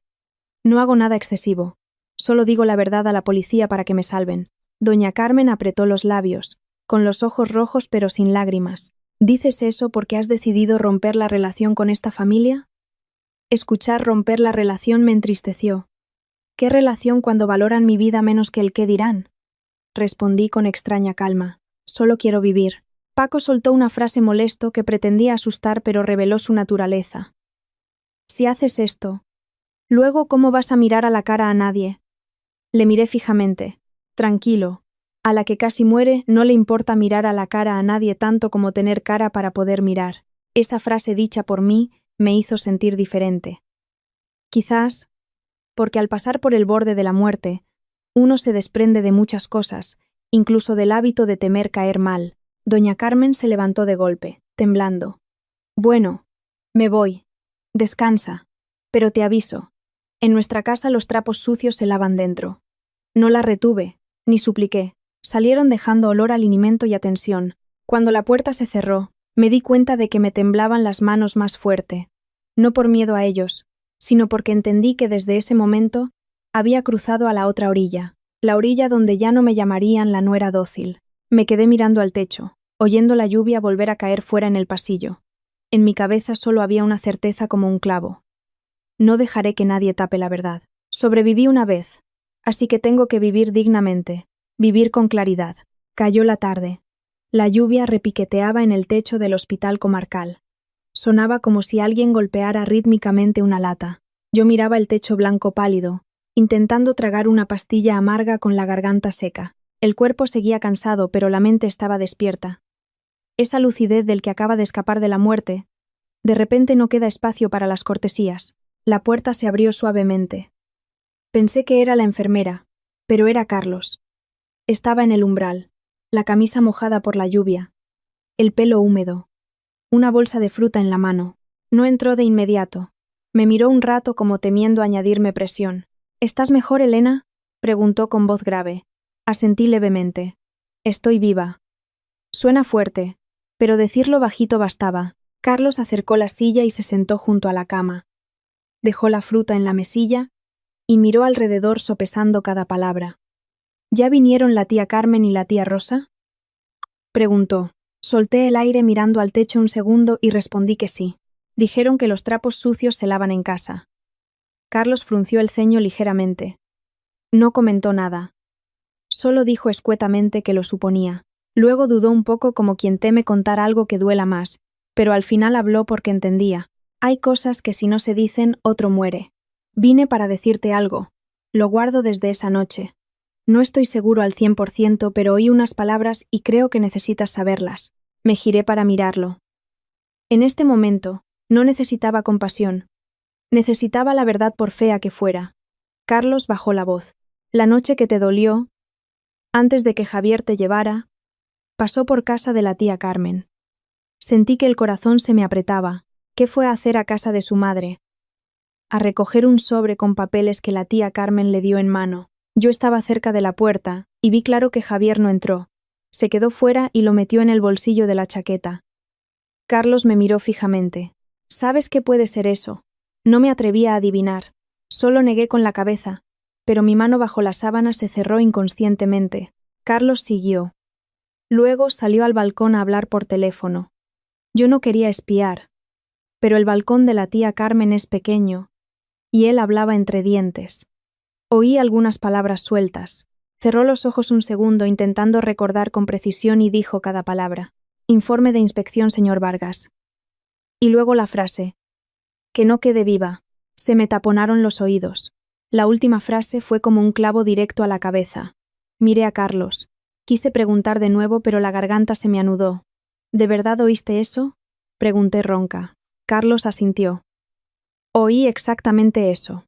Me quedé allí como si me hubieran echado agua fría. Pero entonces ya te dolía. Javier te arrastró. No supe qué hacer a tiempo. Me arrepiento de no haberte retenido. Negué con la cabeza rápidamente. No digas eso. Si me hubiera retenido quizás no estaría aquí sentada. Lo dije, y sentí los ojos escocer. En la familia de mi marido, que alguien se atreva a traerme un trozo de verdad ya es raro. En la vida todo se paga. Pero a veces que alguien te devuelva una palabra humana te salva la vida. Cerré los ojos intentando atar cabos. Señor Vargas. Ese nombre nunca lo había oído mencionar a Javier. Pero sabía que Javier trabajaba en el polígono Los Alcores. Un proyecto grande, con muchos niveles de contratistas y jefes. Si había un señor Vargas detrás, Javier no solo era un avaricioso, era un peón. Justo cuando estaba confusa, el teléfono en la mesa vibró. Número desconocido. El mensaje apareció corto y frío como el hielo. Creía que te habías ido. No escarbes más. Si respiras, sé prudente. Miré la pantalla, con las manos heladas, no por el mensaje grosero, sino porque demostraba que me vigilaban. Levanté la vista, y vi que Carlos también lo había visto. Carlos apretó la mandíbula. ¿Lo ha mandado él? Asentí, respirando hondo para mantener la calma. No grité ni lloré. Solo vi una cosa muy clara. Estaba en medio de un círculo, y ese círculo se cerraría si me quedaba quieta. Carlos dijo rápido. No contestes. Déjame ver el número. Le di el teléfono. Carlos hizo una captura de pantalla y me lo devolvió. Hazme caso. A partir de ahora no vayas sola. No vayas a casa todavía. No te fíes de nadie de mi familia que de repente sea bueno sin razón. Se detuvo como si viera que su frase era dura. Pero siguió. No lo digo para que los odies, sino para que vivas. Asentí. En mi cabeza apareció el dicho de mi madre. Papel roto hay que guardar el margen. ¿Pero qué margen? ¿El del honor o el de la vida? Elegí el segundo. Abrí la agenda y marqué el número de Antonio, abogado, antiguo compañero de estudios. Antes pensaba que si pasaba algo preguntaría por saber. Ahora llamaba, porque ya había pasado. Sonó 2 veces. Antonio contestó, voz despierta. ¿Elena? ¿Por qué llamas a esta hora? Hablé directo sin rodeos. Antonio, ¿podemos vernos? Casi muero, y me están amenazando. Al otro lado hubo un silencio y Antonio respondió conciso. Mándame la ubicación. Ten el teléfono contigo. ¿Hay alguien contigo? Miré a Carlos. Carlos asintió levemente. Dije, está Carlos, el primo de Javier. Antonio respondió, bien, no salgas del hospital sola. Voy para allá. Colgué. La mano me temblaba, pero era un temblor diferente. No de miedo ciego, sino el de alguien que acaba de agarrar una cuerda para salir del pozo. Carlos se levantó y puso la silla junto a la puerta como por costumbre de vigilar. Se giró y dijo bajito. Tú descansa. Yo me quedo aquí. Un árbol solo no hace montaña. No necesitas aguantar sola. Miré al pasillo bajo la lluvia blanca, oyendo los zuecos de las enfermeras a lo lejos. Por primera vez en días, sentí que tenía una dirección clara. No la de mantener la paz para nadie, sino la de mantener mi vida. Antonio llegó cuando anochecía. Lloviznaba. Llevaba camisa azul claro, pantalón de vestir sencillo, un maletín negro en la mano. Ese andar rápido y decidido de los abogados me tranquilizó de una forma extraña, no porque me consolara, sino porque había alguien que sabía dónde pisar para no resbalar. Antonio saludó a Carlos cortésmente y fue directo a mi cama. No preguntó largamente si tenía miedo ni se lamentó. Preguntó lo necesario, voz baja y firme. Elena, ¿te mareas mucho? ¿Puedes hablar? Si puedes, lo hacemos ya. No tenemos tiempo para sentarnos a llorar. Asentí, garganta seca pero mente clara. Arrastró la silla y se sentó junto a la cama. Puso el maletín en la mesa y lo abrió. Todo papeles blancos impresos, bolígrafos y sobres de pruebas. Primero Antonio dijo que contara cronológicamente, sin añadir emociones. ¿Quién? ¿Cuándo? ¿Dónde? ¿Qué hizo? ¿Qué dijo? Cuanto más claro mejor. Le miré, recordando el dicho de que viajando se aprende. Hay lecciones que nadie quiere aprender, pero si toca hay que aprenderlas bien. Empecé a contar despacio cada tramo como pidió. Cuando mencioné el frasco de polvo que Javier agitó, Antonio no frunció el ceño. Solo apuntó. Cuando mencioné lo que dijo Javier sobre el dinero y Marta, Antonio subrayó. Cuando conté el mensaje de amenaza, Antonio paró el bolígrafo un segundo. Enséñame el mensaje. Le di el teléfono, hizo una foto y preguntó. ¿Has contestado? No. Bien. No contestes. A partir de ahora guarda cualquier mensaje o llamada. No discutas. Necesitamos pruebas, no ganar discusiones. Se giró a Carlos. Carlos contó textualmente lo que oyó esa noche, especialmente lo de informe de inspección y el nombre. Carlos lo contó conteniendo la voz. Antonio escuchaba sin apartar la vista de la libreta. Al oír, señor Vargas asintió levemente como marcando un punto en el mapa. De acuerdo. Antonio dijo que teníamos 3 grupos de tareas inmediatas. Levantó 3 dedos hablando claro como un profesor. 1. Denunciar el delito y pedir orden de protección. 2. Consolidar las pruebas de envenenamiento e intento de asesinato. 3. Bloquear tus bienes para que no los conviertan en bienes gananciales o se aprovechen mientras estás ingresada. Tragué saliva. Bloquear bienes. Sonaba a dinero, pero entendí que era supervivencia, porque quien se atrevió a matarme por dinero también se atrevería a falsificar papeles. Sacó un formulario ya rellenado en parte y me lo pasó. Esta es la denuncia. Escribiré según lo que has dicho. Léelo y firma. Adjuntamos la solicitud de medidas de protección a la víctima por amenaza de muerte. La presentamos hoy mismo o mañana por la mañana. Depende del juzgado de guardia.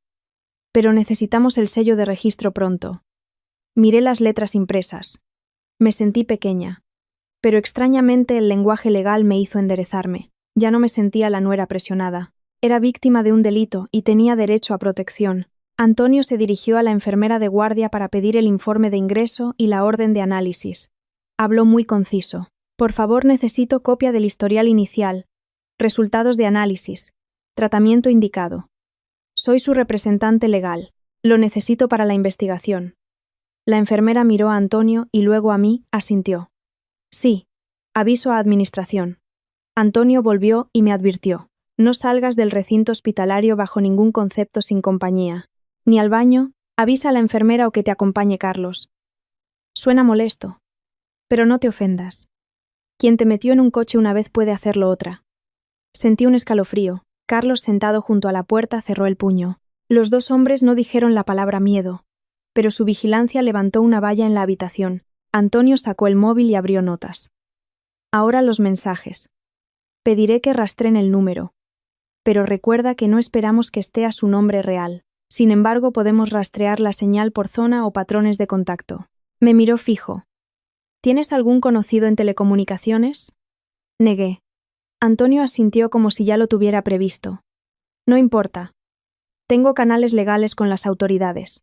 Solo necesito que me des todos los datos. Haremos un inventario de pruebas. La grabadora que diste a la policía. Fotos de las heridas. Historial médico. Declaración del testigo que es el señor de anoche. Y la de Carlos. Aquí Carlos dijo bajito. El testigo. Ese señor seguro que colabora. Antonio respondió. Mejor. Un testigo independiente es difícil de refutar. Sacó otro papel del maletín. Y los bienes, escucha bien. La casa de Triana es herencia de tu padre. En principio es bien privativo. Pero en disputas suelen atacar 2 puntos. 1. Decir que tú aportaste el bien privativo a la sociedad de gananciales. 2. Decir que no tenías capacidad o fuiste coaccionada para firmar papeles. Así que a partir de ahora no firmes nada que te dé tu familia política, ni papeles de visita, ni poderes, ni confirmaciones. Que yo lo vea antes. Recordé el sobre que doña Carmen le dio a Javier. El corazón se me encogió, pregunté bajito. Antonio, ¿qué pueden hacer con esos papeles? Antonio no asustó. Solo respondió a la realidad. Pueden tener preparados papeles para justificar firmar en tu nombre. recibir en tu nombre o intervenir en el proceso, sobre todo mientras estás ingresada. Lo bloqueamos notificando claramente a la Junta de Compensación que tú eres la única que gestiona el expediente, que no autorizas a nadie en este momento, y que cualquier cambio requiere verificación presencial. Dicho esto, Antonio escribió una notificación breve adjuntando copia de mi DNI y del testamento. Me dijo que firmara, y él la enviaría por burofax. Me tembló la mano al firmar, pero al acabar sentí menos vértigo, como si hubiera echado un cerrojo más. Antes de levantarse, Antonio me miró, más despacio, aún sin ser blando pero con fuerza. Elena, te digo la verdad. Mucha gente cede por el qué dirán, pero la ley no trabaja con el honor, trabaja con pruebas. Has conseguido pruebas. Eso significa que tienes una oportunidad de vivir. Le miré, con los ojos escocidos. No di las gracias llorando. Solo asentí, porque en este momento, asentir era prometerme a mí misma que no volvería a ser la que calla. Antonio recogió los papeles y se giró a Carlos. Carlos, si alguien de la familia te llama para hablar, recuerda una cosa. Solo di la verdad de lo que oíste, sin deducciones, sin añadir ni quitar. Ah, y no vayas solo a ver a Javier ni a nadie relacionado. Carlos respondió escueto. Entendido. Antonio miró el reloj y me miró por última vez. Voy a presentar la denuncia y a trabajar ya. Esta noche quédate aquí. Si hay cambios, llámame. Vamos a largo plazo. No se gana en una noche, pero hay que asegurar cada paso. Cuando Antonio salió, la lluvia en el pasillo seguía constante, pero sentí que mi respiración era más profunda. Ya no me arrastraba el miedo invisible. Había empezado a poner el miedo sobre la mesa, llamarlo por su nombre y preparar cómo manejarlo. Solo con eso. Ya era un avance que hace unos días ni soñaba. A la mañana siguiente, el cielo seguía nublado. La lluvia había parado, pero el aire era pegajoso. El pasillo del hospital olía a desinfectante, mezclado con impermeables secándose. Acababa de terminar un suero. Estaba débil, pero el corazón no me dejaba estar quieta como una sombra. Antonio volvió pronto con la carpeta sellada con el registro de entrada. La puso en la mesa con firmeza. Denuncia presentada. Investigación en marcha con hospital y testigos. Tu trabajo hoy es descansar, pero mantener la mente despierta. Sonreí forzadamente, descansar tumbada, pero despierta no me atrevo a despistarme. Antonio asintió y miró el reloj calculando. He pedido a alguien que venga. Un periodista de investigación llamado Sergio. No hace falta que cuentes todo, solo lo que sabes. Relacionado con Javier, el proyecto Los Alcores y el nombre señor Vargas. El resto que lo busque Sergio. Mencionar que lo busque él me tranquilizó. En temas de grandes intereses, suelen querer arrastrar a la víctima al remolino emocional para romperla, pero los investigadores de verdad rompen con datos, no con lágrimas. Sergio llegó sobre las 9. Alto y delgado, piel curtida de andar al sol, vaqueros, camisa remangada, mochila vieja. Me saludó con un asentimiento educado, ni muy cercano ni frío.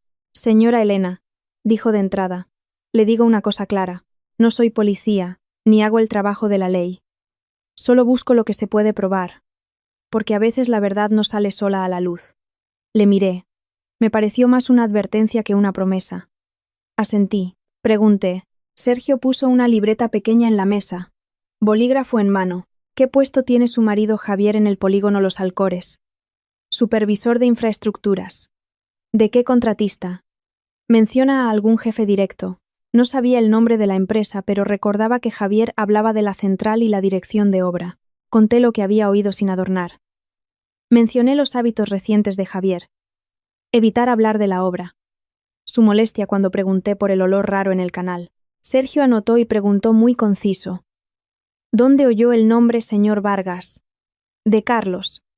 El primo de Javier. Carlos oyó a Javier hablar por teléfono en el balcón de mi suegra mencionando informe de inspección y señor Vargas.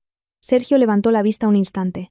Informe de inspección suele ser geológico, ambiental, de cimientos. Si alguien fuerza a afirmar algo falso, es un punto débil, fácil de chantajear. Sentí frío en la espalda. Antonio a mi lado seguía callado, pero con la mirada lejos calculando. Sergio pasó al mensaje de amenaza. No pidió tener el teléfono mucho tiempo, solo pidió la captura y la hora. Y preguntó algo que me dio más miedo. ¿Ha visto a alguien extraño rondando su casa estas semanas? Un coche aparcado mucho tiempo, alguien en la esquina. Recordé una moto que solía pararse cerca de la tienda de ultramarinos frente al callejón. Un hombre con gorra que miraba hacia adentro. En ese momento pensé que era un cliente. Ahora, al pensarlo, el corazón me latía fuerte. Lo conté sin asegurar. Sergio asintió sin concluir. Solo dijo bien. Daré una vuelta preguntando a los vecinos de la zona primero. La gente habla mucho, pero siempre hay algo de verdad. Hay que separar el grano de la paja. Necesitamos el grano. El refrán que usó me hizo gracia y pena a la vez. Sí, mi grano era la grabadora y el historial médico. Y su grano era lo que había bajo la tierra de los alcores o en los archivadores que cerraban con llave. Antes de irse, Sergio se giró a Antonio. Dame el punto que Elena sospecha más, para no irme por las ramas. Señor Vargas. Informe de inspección. Y el motivo de silenciar a la víctima. Sergio. Sigue esos 3 hitos. Sergio salió del hospital. Me quedé tumbada pero no podía dormir. Cada ruido de camilla en el pasillo me sobresaltaba. Cerca del mediodía, Antonio recibió una llamada. Al terminar solo dijo una frase. Vale. Mándame el archivo. Se giró hacia mí. Sergio ha empezado a oír cosas. A media tarde, Sergio volvió. Sudando aunque no hacía sol. Se sentó sin rodeos. Acabo de volver de la zona periférica de los Alcores. Pregunté en bares, kioscos, a moteros. Hay 3 cosas que se repiten. Levantó 3 dedos igual que Antonio por la mañana, pero con voz más seca. 1. Hay un tramo de canal cerca de la valla del polígono. El agua a veces cambia de color, olor raro. Peces muertos de vez en cuando. La gente lo dice siempre. A veces los ignoran, a veces los asustan. Que no graben vídeos. 2. Esos terrenos antes tenían una fábrica vieja. No grande, pero trabajaba con químicos. Cerró hace tiempo. Los vecinos viejos dicen que hubo un tiempo que entraban camiones de noche a tirar algo. 3. Hay un grupo de gente que suele aparecer cuando los vecinos se juntan a hablar poniéndose duros. Y el nombre que mencionan con miedo es Vargas. Al oír eso apreté la mano bajo la sábana. No porque me gustara oír historias de miedo, sino porque cada palabra de Sergio era como quitarme una venda de los ojos. Javier no solo temía que se descubriera su infidelidad, temía algo más profundo, más pesado. Sergio abrió la mochila. Sacó una impresión a color arrugada. Una foto de un mapa antiguo que consiguió en una copistería cerca de la Junta Municipal. Señaló un círculo marcado a boli. Ve esto. Esta zona antes figuraba como suelo industrial antiguo. Estoy pidiendo el registro de la propiedad para saber qué fábrica hubo, pero solo saber que hay herencia industrial basta para entender por qué tienen miedo. Antonio preguntó si Sergio encontró a alguien que hablara seguro. Sergio asintió. Encontré a un señor que vende agua que vive allí hace décadas. No se atreve a afirmar, pero dijo una gran verdad. Tocar esa tierra es tocar el pan de la gente. También dijo que una vez vio gente llevando bidones cubiertos con lonas al terreno de noche. Oír bidones hizo que se me revolviera el estómago a pesar de la medicación. Me agarré al borde de la sábana, intentando mantener la voz normal. ¿Y qué tiene que ver esto conmigo? Sergio me miró. No amenazante, sino realista.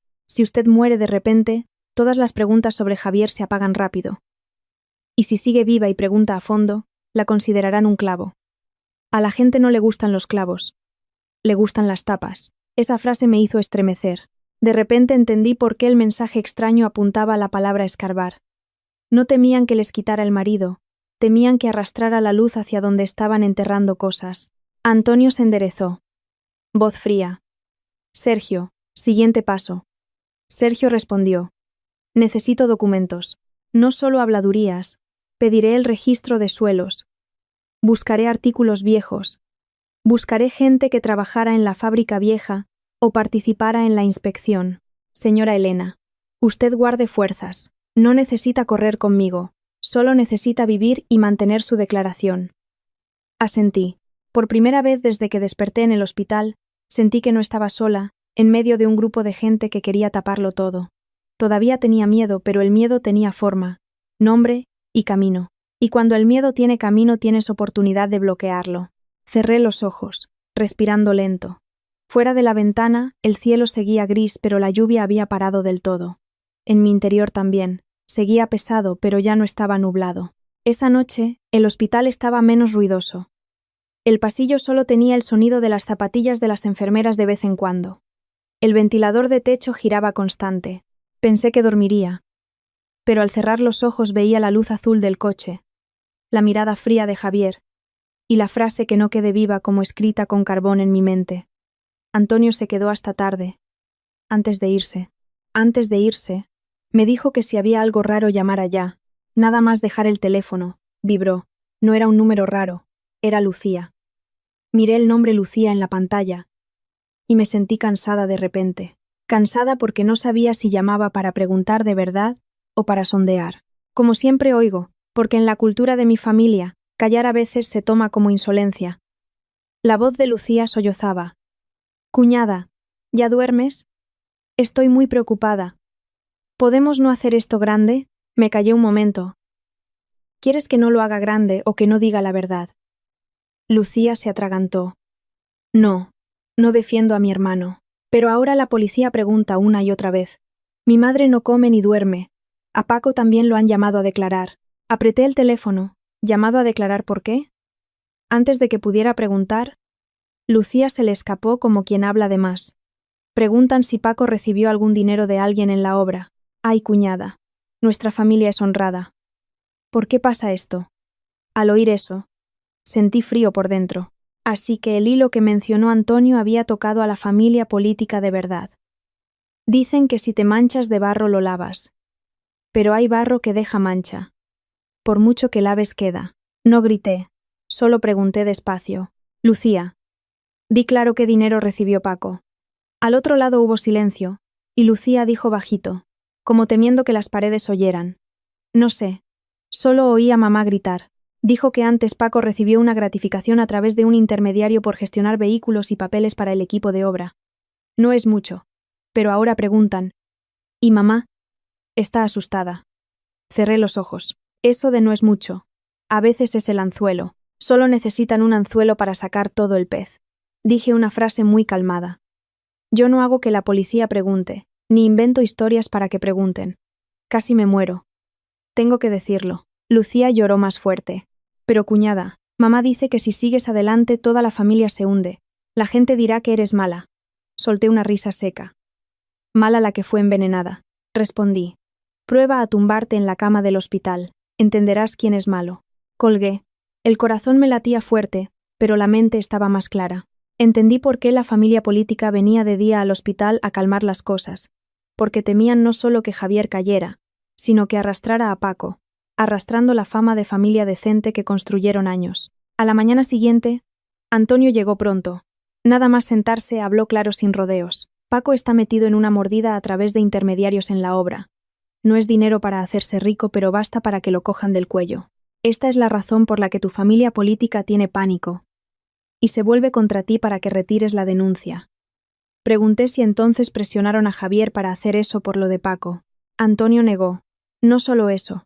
Javier también está metido en el informe de inspección. Alguien tiene el punto débil de Javier. Y la familia política está atada con otra cuerda por Paco. Cuando atan con muchas cuerdas, toda la familia se convierte en rehén de sí misma. Me dio escalofríos. En mi cabeza saltó la frase. La avaricia rompe el saco.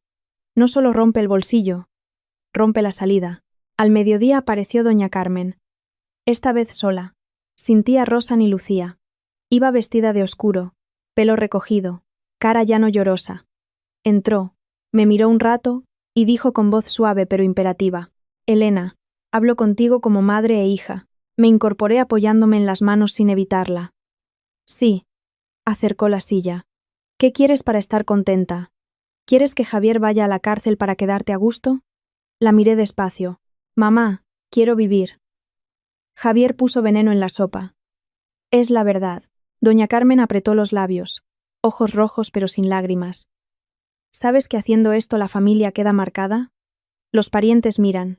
Dirán que no supe enseñarte, que tía Carmen tuvo suerte y no supo conservarla. Oír la palabra suerte me dolió. Mi suerte es respirar gracias a extraños, no a esta familia. Respondí.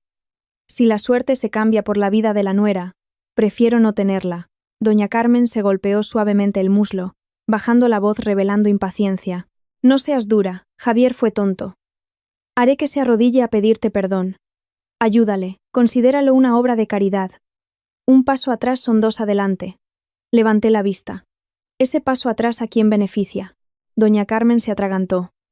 La vi asustada, no por mi dolor, sino porque ya no encajaba en el molde de nuera dócil.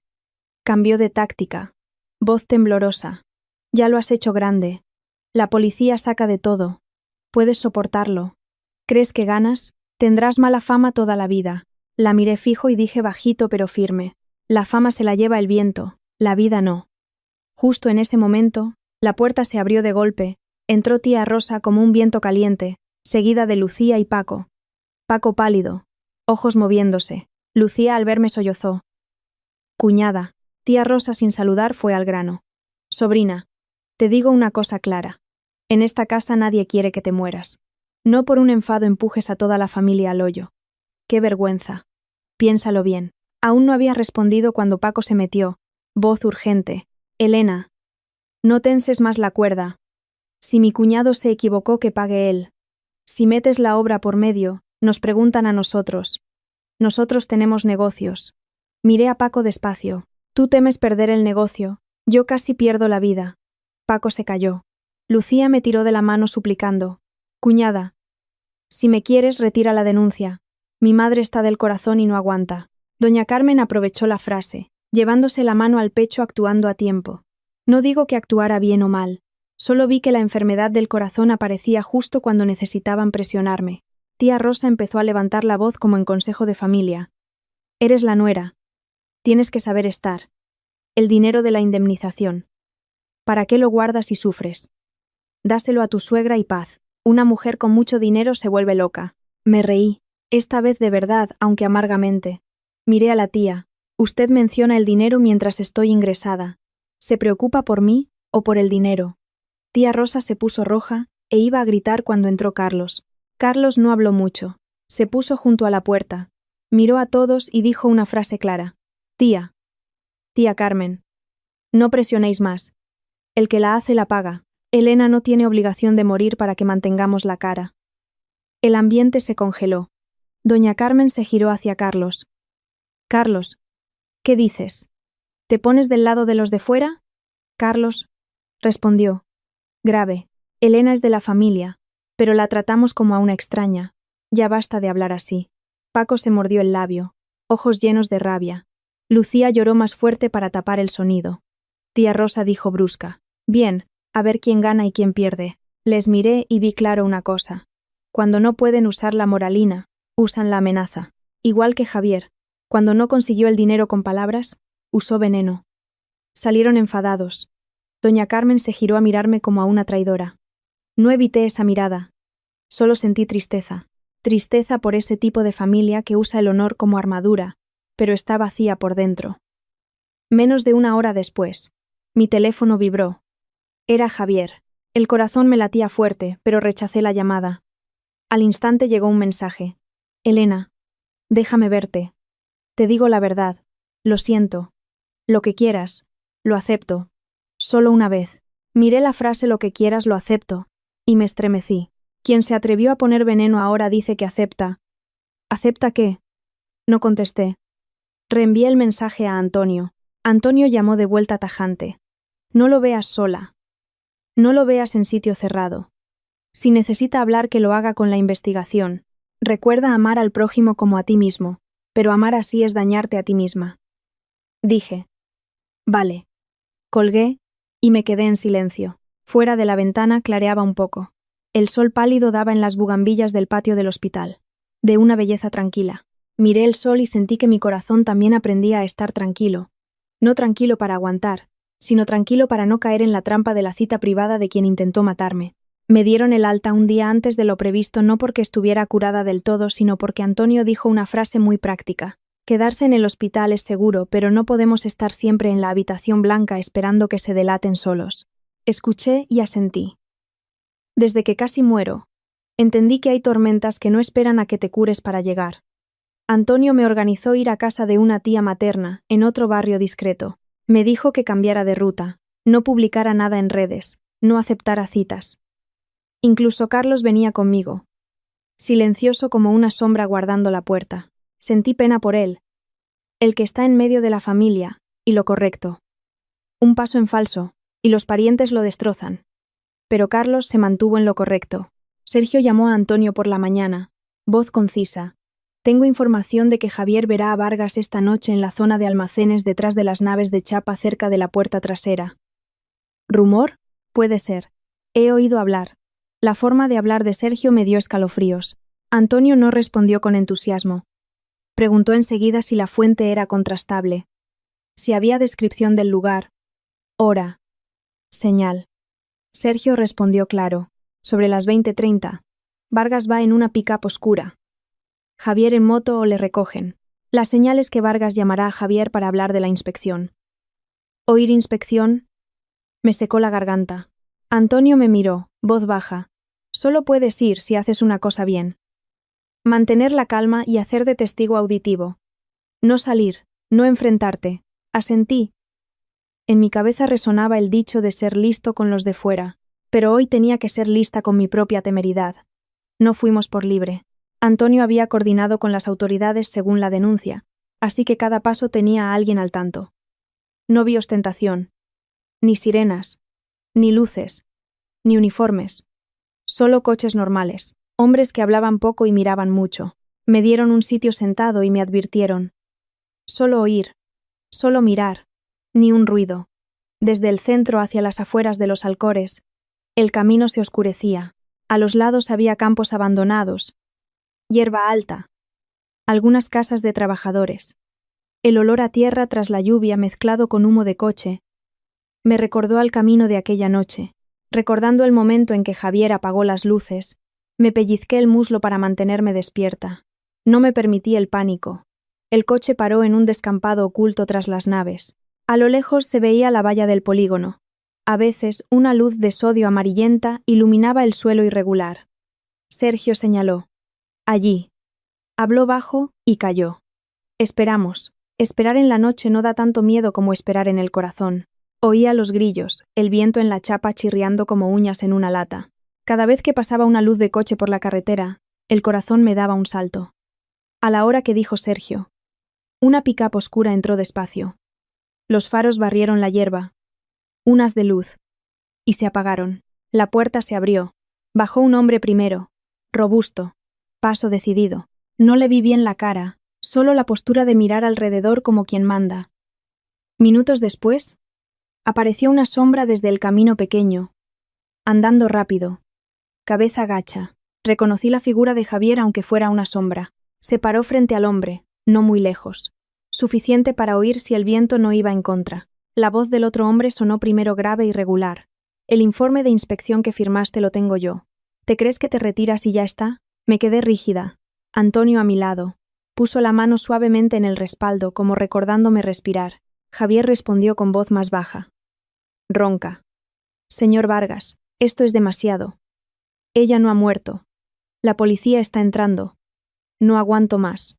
Al oír a Javier decir ella, sentí que se me revolvían las tripas. Después de dormir juntos, ahora solo era ella. Vargas se rió con desprecio, muy bajo pero agudo. Si no aguantas, te aguantas. ¿Te crees que caes tú solo? Si caes, arrastras a todos. Ese cuñado tuyo que recibió la mordida por intermediario, se cree limpio, ¿eh? Javier se quedó callado como si le hubieran dado una bofetada. De repente entendí que la atadura de Paco no era un asunto familiar. Era el candado para cerrar a toda la familia. Javier habló sonando a súplica. Deme una salida, colaboro. Firmo otra vez. Hago lo que sea. Vargas cortó, voz fría. No necesito que firmes otra vez. Necesito que hagas que esa boca se calle. Si vive es un problema. Si escarba se descubre. Sentí que la sangre se me iba, aunque lo suponía oírlo era como si me echaran agua helada. Me agarré al borde del asiento. Uñas doliendo. Javier respiró fuerte. Pero ahora tiene abogado. Prensa. ¿Cómo lo hago? Vargas gruñó cada palabra. Si no puedes, tú sabrás. Ya te lo dije, que no quede viva. Esa frase salió clara. Ya no era el rumor que oyó Carlos. Tan clara que sentí que hasta la noche se paraba a escuchar. Quise saltar y salir, gritar aquí estoy. Quise abofetear a Javier pero recordé a Antonio. Solo oír. Y entendí que salir ahora era entregarme a ellos. Vargas siguió. Voz de encargar un pedido. Vete y no mandes mensajes pidiendo vernos a solas. Si hay que verse yo lo organizo. Te vigilarán. No me faltan medios. Recuerda lo de su indemnización. Si la coges bien, si no, no dejes que use ese dinero para contratar gente que me busque las cosquillas. Javier soltó una frase muy pequeña, casi un gemido. Es usted muy cruel. Vargas se rió. La crueldad ayuda a vivir. La bondad ayuda a morir. Tú eliges. Ahí, Antonio se inclinó y me dijo al oído muy bajito. Suficiente. No pregunté suficiente qué. Entendí. Suficiente para aclarar el motivo de silenciar. Suficiente para unir la inspección con el intento de asesinato. Suficiente para probar que esto no era solo cosa de marido y mujer, una serie de movimientos rápidos pero silenciosos. Los hombres callados de antes empezaron a acercarse en formación. Solo vi sus sombras pasar como viento. Nadie gritó. Nadie hizo alardes. Solo el sonido de pasos en la grava. Vargas se giró para subir al coche cuando sonó una voz tajante. Alto. Vargas se paró. Javier se giró de golpe. En la luz amarillenta, vi la cara de Javier mejor, pálida, ojos de pánico, boca apretada como queriendo tragarse todo lo dicho. Me quedé inmóvil, corazón a mil pero mente clara. Por primera vez en días, sentí que no me arrastraba el miedo. Estaba del lado de la ley, de las pruebas, de quien sabe cerrar la puerta al mal. Antonio me miró sin decir nada. Solo asintió levemente. Entendí ese gesto. Lo has hecho. No has salido. Solté el aire despacio y profundo, como quien cruza un puente colgante sin caerse. En la noche de la periferia, el viento seguía soplando en la chapa, pero mi corazón era distinto. No porque no doliera, sino porque sabía. Hay frases que una vez salen a la luz, no se pueden volver a meter en la oscuridad. Me quedé quieta en el coche hasta que todo fuera estuvo controlado. Antonio no me dejó bajar enseguida. Solo dijo muy bajito. Aquí estás segura. La palabra segura sonaba normal, pero para mí en ese momento era como una manta sobre alguien que acaba de salir del hielo. Por la ventanilla, vi a Vargas retenido frente al morro de la pick-up. El hombre que hablaba con voz de mando, ahora estaba rígido, manos a la altura del pecho, ojos moviéndose buscando salida. Javier parecía haber perdido toda la fuerza, hombros caídos, cara gris. Miré su figura. Ya no veía a un marido. Solo veía a alguien que se había empujado al abismo, sin sirenas ruidosas, sin escenas de película, solo frases cortas, movimientos precisos, y linternas barriendo cada rincón, cada bolsillo, cada hueco del coche. Oí vagamente a alguien leer derechos y deberes. Al acabar silencio, tanto que el viento en el techo se oía nítido. Sergio estaba más lejos, sin meterse ni grabar caras, solo observaba como quien entiende los límites. Antonio se giró a mí preguntando algo muy práctico. ¿Estás lo bastante lúcida para firmar el acta de que has oído la amenaza? Asentí, la mano fría pero las letras en mi cabeza claras. Antonio me dio papel y boli. Firmé cada trazo un poco tembloroso pero sin error. Supe que a partir de ahora no necesitaba ganar a nadie de boquilla, solo necesitaba que cada cosa estuviera en su sitio. Un rato después, la puerta se abrió. Antonio me ayudó a bajar. Piernas débiles pero me tuve en pie. No salí para mirarles con rabia, salí porque necesitaba ver con mis propios ojos que el mal estaba encerrado para que mi corazón dejara de dudar. Javier estaba retenido a unos 10 metros. Levantó la vista y me vio. Sus ojos se contrajeron, no por cariño sino por miedo. Miedo de que siguiera viva, miedo de que hubiera oído, miedo de que las frases que creyó enterrar en la noche fueran lo que le arrastrara a la luz. Soltó. Voz quebrada. Elena. Yo. No respondí. Solo le miré un segundo y me giré hacia la gente. Aprendí la lección más dolorosa de mi vida. Para quien ha elegido matarte, todas las disculpas llegan tarde. Las disculpas solo valen cuando hay oportunidad de enmendar. Y yo, si no hubiera corrido esa noche, no tendría oportunidad de oír. Le quitaron el teléfono a Javier. Alguien pidió desbloquearlo. Javier dudó un segundo y bajó la cabeza. No sé cuántos mensajes había, cuántas llamadas, pero sabía que cada vibración de esa noche no fue casualidad. Vargas fue registrado, sacaron un maletín del asiento trasero. Vi que usaban guantes, abrían con cuidado, sacaban cada taco de papeles a bolsas de pruebas, cada movimiento lento y seguro como clavando clavos. No hubo trueno esa noche, pero sentí el golpe. Cuando todo estuvo hecho, Antonio me llevó de vuelta al coche. Dijo: «No necesitas estar aquí más. El resto lo hacen ellos. Vuelve al sitio seguro. Nada más apoyarme en el respaldo. El teléfono vibró. No era número desconocido. Era doña Carmen. Miré el nombre Mamá Carmen en la pantalla. El pecho se me apretó. Contesté solo para saber por dónde salían. Al otro lado, su voz ya no era suave ni moralizante. Temblaba y era urgente. Elena, ¿dónde estás? ¿Qué has hecho, hija? Pregunté tranquila. ¿Preguntas qué hago yo o qué hace la policía? Se atragantó y soltó. Han venido a casa preguntando por Paco, por el dinero intermediario, por papeles. La tía Rosa ha puesto a la familia patas arriba. ¿Quieres matar a toda la familia? Al oír matar me reí, risa que raspaba. Mamá, a quien quisieron matar fue a tu nuera. Se calló unos segundos, oí respiración fuerte, alguien hablando de fondo. Cambió el tono a súplica. Hija, basta ya. ¿Qué quieres? Te lo doy. Necesitas dinero para medicinas. Para recuperarte. Yo me encargo. No sigas. Escuché, y ya no me dolió como antes. Solo vi claro que cuando tocan sus intereses es cuando saben suplicar. Respondí despacio. No necesito tu dinero. Solo necesito que la ley haga lo correcto.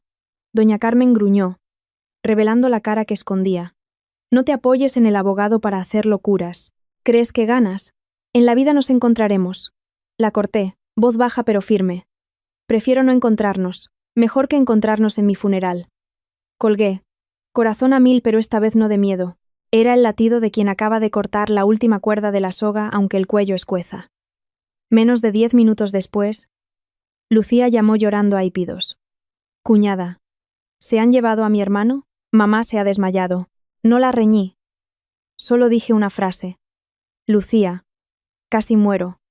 No invento historias. Solo sobrevivo. Lucía calló. Oí el llanto alejarse y colgaron. Antonio a mi lado me miró un rato y dijo: Has hecho bien. Ahora no cojas más llamadas.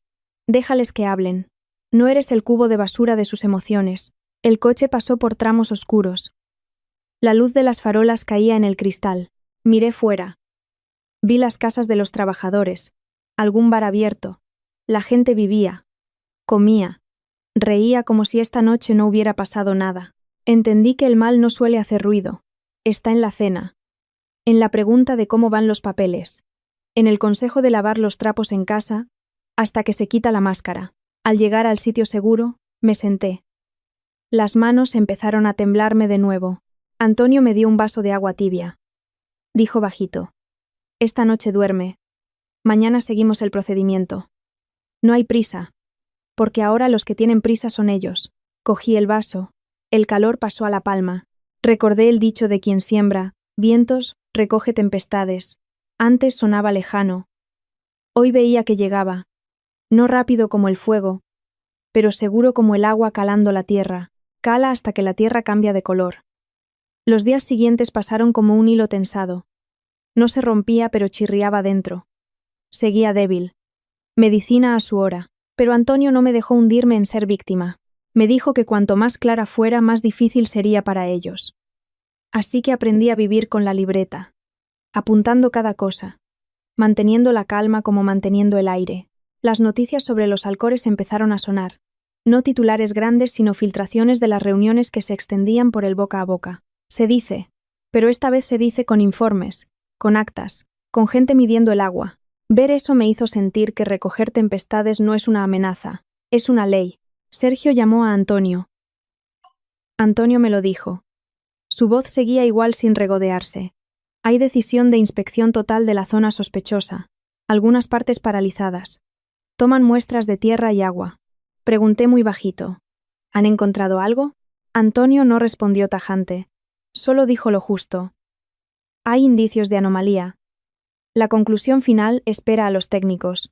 Entendí que en cosas grandes, la palabra conclusión no sale porque sí, pero con que quieran escarbar la verdad empieza a respirar. Una tarde, Antonio me llevó a declarar más según el proceso. Ya no estaba en la cama, ni temblando como la primera noche. Caminaba despacio, acompañada pero espalda recta. Qué raro. Cuando decides vivir, la postura cambia. En la sala, vi a Javier a través del cristal. No fue un cara a cara de película, solo un instante mientras lo llevaban. Adelgazó rápido, ojos hundidos, cara gris. Al verme, se paró, labios moviéndose como queriendo llamar. ¿Pero llamar qué? Llamar Elena como antes sonaba falso. Llamar cariño era tarde. No me giré para hacérmela fuerte. Me quedé quieta un instante mirando fijo. Quería ver claro al hombre que me quitaba espinas del pescado, que dijo que cocinaría guiso de costillas toda la vida, convertido en el que agitó el frasco de polvo. Al mirar, sentí un vacío pero no el dolor desgarrador de antes. Dolió demasiado. Ahora solo quedaba la lucidez. Al salir, sonó el teléfono. Era Marta. Miré el nombre Marta en la pantalla y sentí frío en las manos. Hay nombres que fueron apoyo y se vuelven cuchillo. Solo verlos escuece. Pensé en no contestar, pero pensé que evitar no me limpia. Contesté. Altavoz bajo para grabar. Marta habló ya. Voz temblorosa. Elena, escúchame. Yo no pensé que llegaría a tanto. No la insulté. Solo pregunté despacio. Marta, ¿a qué le incitaste? Marta sollozó. Yo solo le dije que pensara en el futuro. Dije que el dinero de la indemnización si te lo quedabas era un desperdicio. Dije eso solo. Me reí. Risa sin alegría. Desperdicio el dinero que dejó mi padre, y tú lo llamas desperdicio. Mi vida debe ser muy barata. Marta calló y luego suplicó. Elena, perdona, me equivoqué. ¿Puedes perdonar? Tengo mucho miedo. Oír miedo me amargó. Miedo porque la llaman a declarar, y yo miedo porque casi muero. Respondí. Marta, no tengo poder de perdonar por la ley. Lo que hiciste lo pagas. Marta rompió a llorar. Eres muy cruel. Corté voz constante. Cruel es poner veneno en la sopa. Solo soy la que sigue viva. Colgué. Temblé un rato, pero no por debilidad. Temblé por la sensación de cortar la última cuerda con el pasado. Amigos, así mejor no tenerlos. Mi familia política no callaba. Doña Carmen mandó mensajes a Antonio y a mi familia materna. El contenido igual. Pidiendo paz por el honor. No alargar más. Tía Rosa sacó a los parientes a decir que era una mujer sin escrúpulos que enseña las vergüenzas. Oí a Antonio contarlo y me cansé, acostumbrados a usar la opinión para ahogar al débil, pero esta vez mi cuello tenía la almohada de la ley. No ahogaban fácil. Carlos fue atacado en la familia. Lucía le reprochó. Doña Carmen le insultó por comer de la familia y traer la cárcel a casa. Carlos solo me mandó una línea. Si estás bien me alegro. Me dicen de todo pero lo aguanto. Leí, y el corazón se me ablandó. La persona decente en una casa tapada por la avaricia suele ser la que más duele. Llegó el día que la información técnica se hizo pública lo permitido. Sergio no dio la noticia sensacionalista. Solo mandó a Antonio unas líneas, puntos calientes de contaminación. Indicios de residuos químicos. Están acotando para excavar. Antonio leyó y calló un rato y me dijo: ¿Ves? La razón por la que temían que escarbaras no era por curiosidad, sino porque bajo tierra había algo que intentaban enterrar. Me senté mirando al patio, donde el sol de tarde daba en las macetas de mi tía. Las hojas se movían. Recordé a mi padre. En vida decía vive recto para que luego los hijos no tengan mala fama. Mi padre vivió recto, así que la casa que me dejó es limpia. Y ellos esconden suciedad, por eso temen la luz. Temen hasta querer matar a una mujer para callarla. Esa noche Antonio comunicó lo nuevo. Señor Vargas procesado por cadena de amenazas y relación con informe de inspección. Javier confesó muchas cosas. Marta, confrontada con mensajes, no pudo negar. Al oírlo no grité ni lloré. Solo solté el aire. En mi interior ya no quería regodearme en la venganza. Solo quería que todo estuviera en su sitio. El que hace mal paga, la víctima vive tranquila. Entré en la habitación. Saqué los papeles de la indemnización. La notificación de pago seguía el proceso. No paró porque casi muriera. Acaricié el borde del papel y sentí picor en la nariz. Este dinero usaré una parte para cuidar a mi madre y arreglar la tumba de papá. El resto para rehacer mi vida. La vida no necesita ser rica. Solo necesita paz. Fuera, el viento en los árboles sonaba suave. Entendí que había pasado un tramo oscuro, y al pasarlo, uno ya no quiere mirar atrás, no por dureza, sino porque mirar atrás es volver a la oscuridad. La última sesión en la que participé fue una mañana de cielo claro tras la lluvia. El sol, en los escalones amarillo pálido, no deslumbraba, como recordando que la vida tiene días claros. Me senté en la sala de espera, Mano en la carpeta. Corazón llano inquieto. Quizás al llegar al final el miedo se va. Antonio a mi lado dijo bajito. Responde cierto, corto, claro, sin añadir. No necesitamos contar méritos, solo contar verdad. Asentí. Me sabía la lección. Me arrastraron al coche con unas palabras de ir al hospital, así que ahora no dejo que me arrastren con palabras. Cuando la puerta se abrió, entré. Vi a Javier, sentado cabeza gacha, manos en la mesa como quien no tiene salida, ojos rojos, no sé si de insomnio o de llorar. Ya no quería saberlo. La mujer que creía en él se quedó en aquel camino oscuro. La que se sentaba hoy era otra, la que sabía salvarse. Javier levantó la vista. Me vio y movió los labios. Elena. No respondí. Solo miré fijo y me senté. El funcionario me preguntó para contrastar. Tiempo, cena, confesión, ruta, testigos. Respondí exacto. Al mencionar poner veneno en la sopa, sentí el pellizco en la tripa, pero no dejé que la voz temblara. No dejé que el temblor fuera debilidad para que otros lo aprovecharan. Llegó el turno de Javier, declaró. No escuché cada palabra. Solo lo suficiente para entender. Admitió los hechos. Admitió haber sido presionado por Vargas a través del punto débil del informe, y admitió la motivación de codiciar mi indemnización. La palabra codiciar sonaba cruda, pero era la esencia. Antonio dijo que la ley no juzga por suposiciones, juzga por confesión y pruebas. Hoy vi que era verdad. Vargas también fue confrontado. Ese hombre seguía con pose fría, pero los ojos ya no tenían confianza. Cuando uno acostumbra a tapar todo bajo tierra, la luz molesta. Habló con rodeos, pero cada rodeo chocaba con pruebas. Grabación de amenaza, datos de teléfono, documentos incautados. Nadie gritó. Nadie actuó. Solo que lo falso se ponía en su sitio. ¿Y Marta? Solo la vi pasar por el pasillo en otra sesión. Ya no iba arreglada, pelo recogido rápido, cara blanca, ojos hinchados. Me miró, e iba a acercarse, pero Antonio se puso delante suavemente diciendo una frase educada. Cualquier comunicación que sea oficial. Marta se paró y se giró, hombros temblando.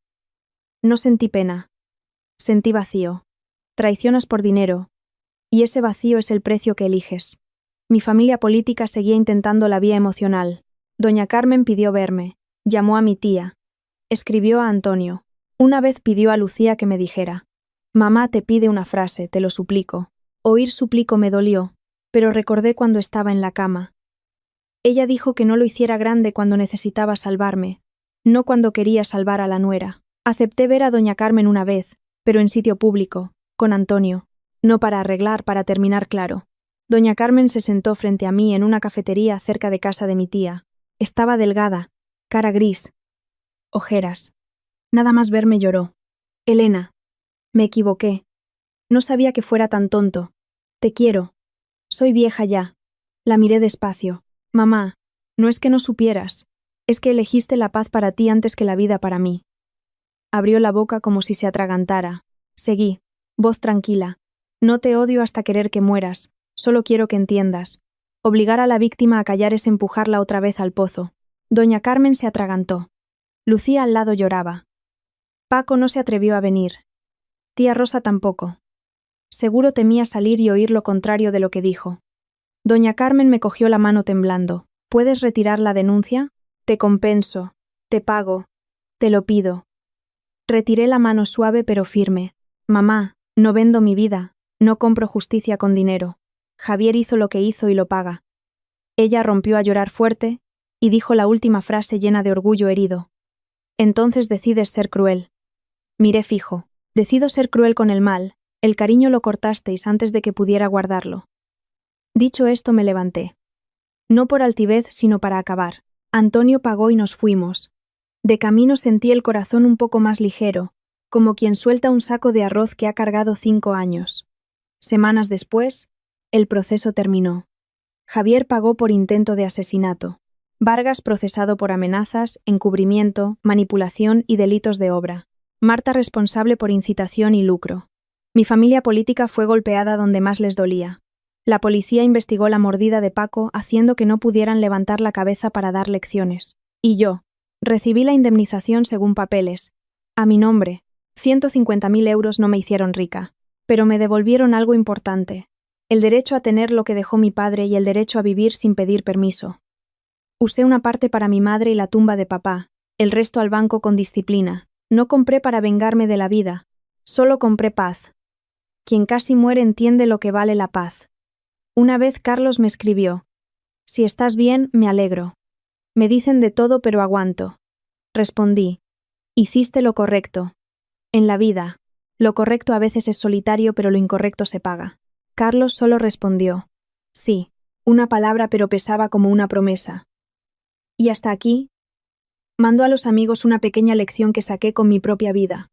En la vida, aguantar para mantener la casa es bueno, pero aguantar hasta ser pisoteada y amenazada de muerte no es paciencia, es abandonarse.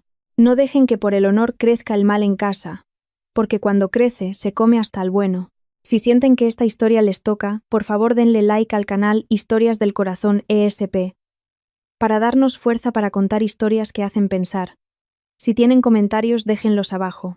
Gracias a todos por escuchar hasta el final. Les deseo salud, paz y armonía familiar. Adiós y hasta la próxima historia en el canal.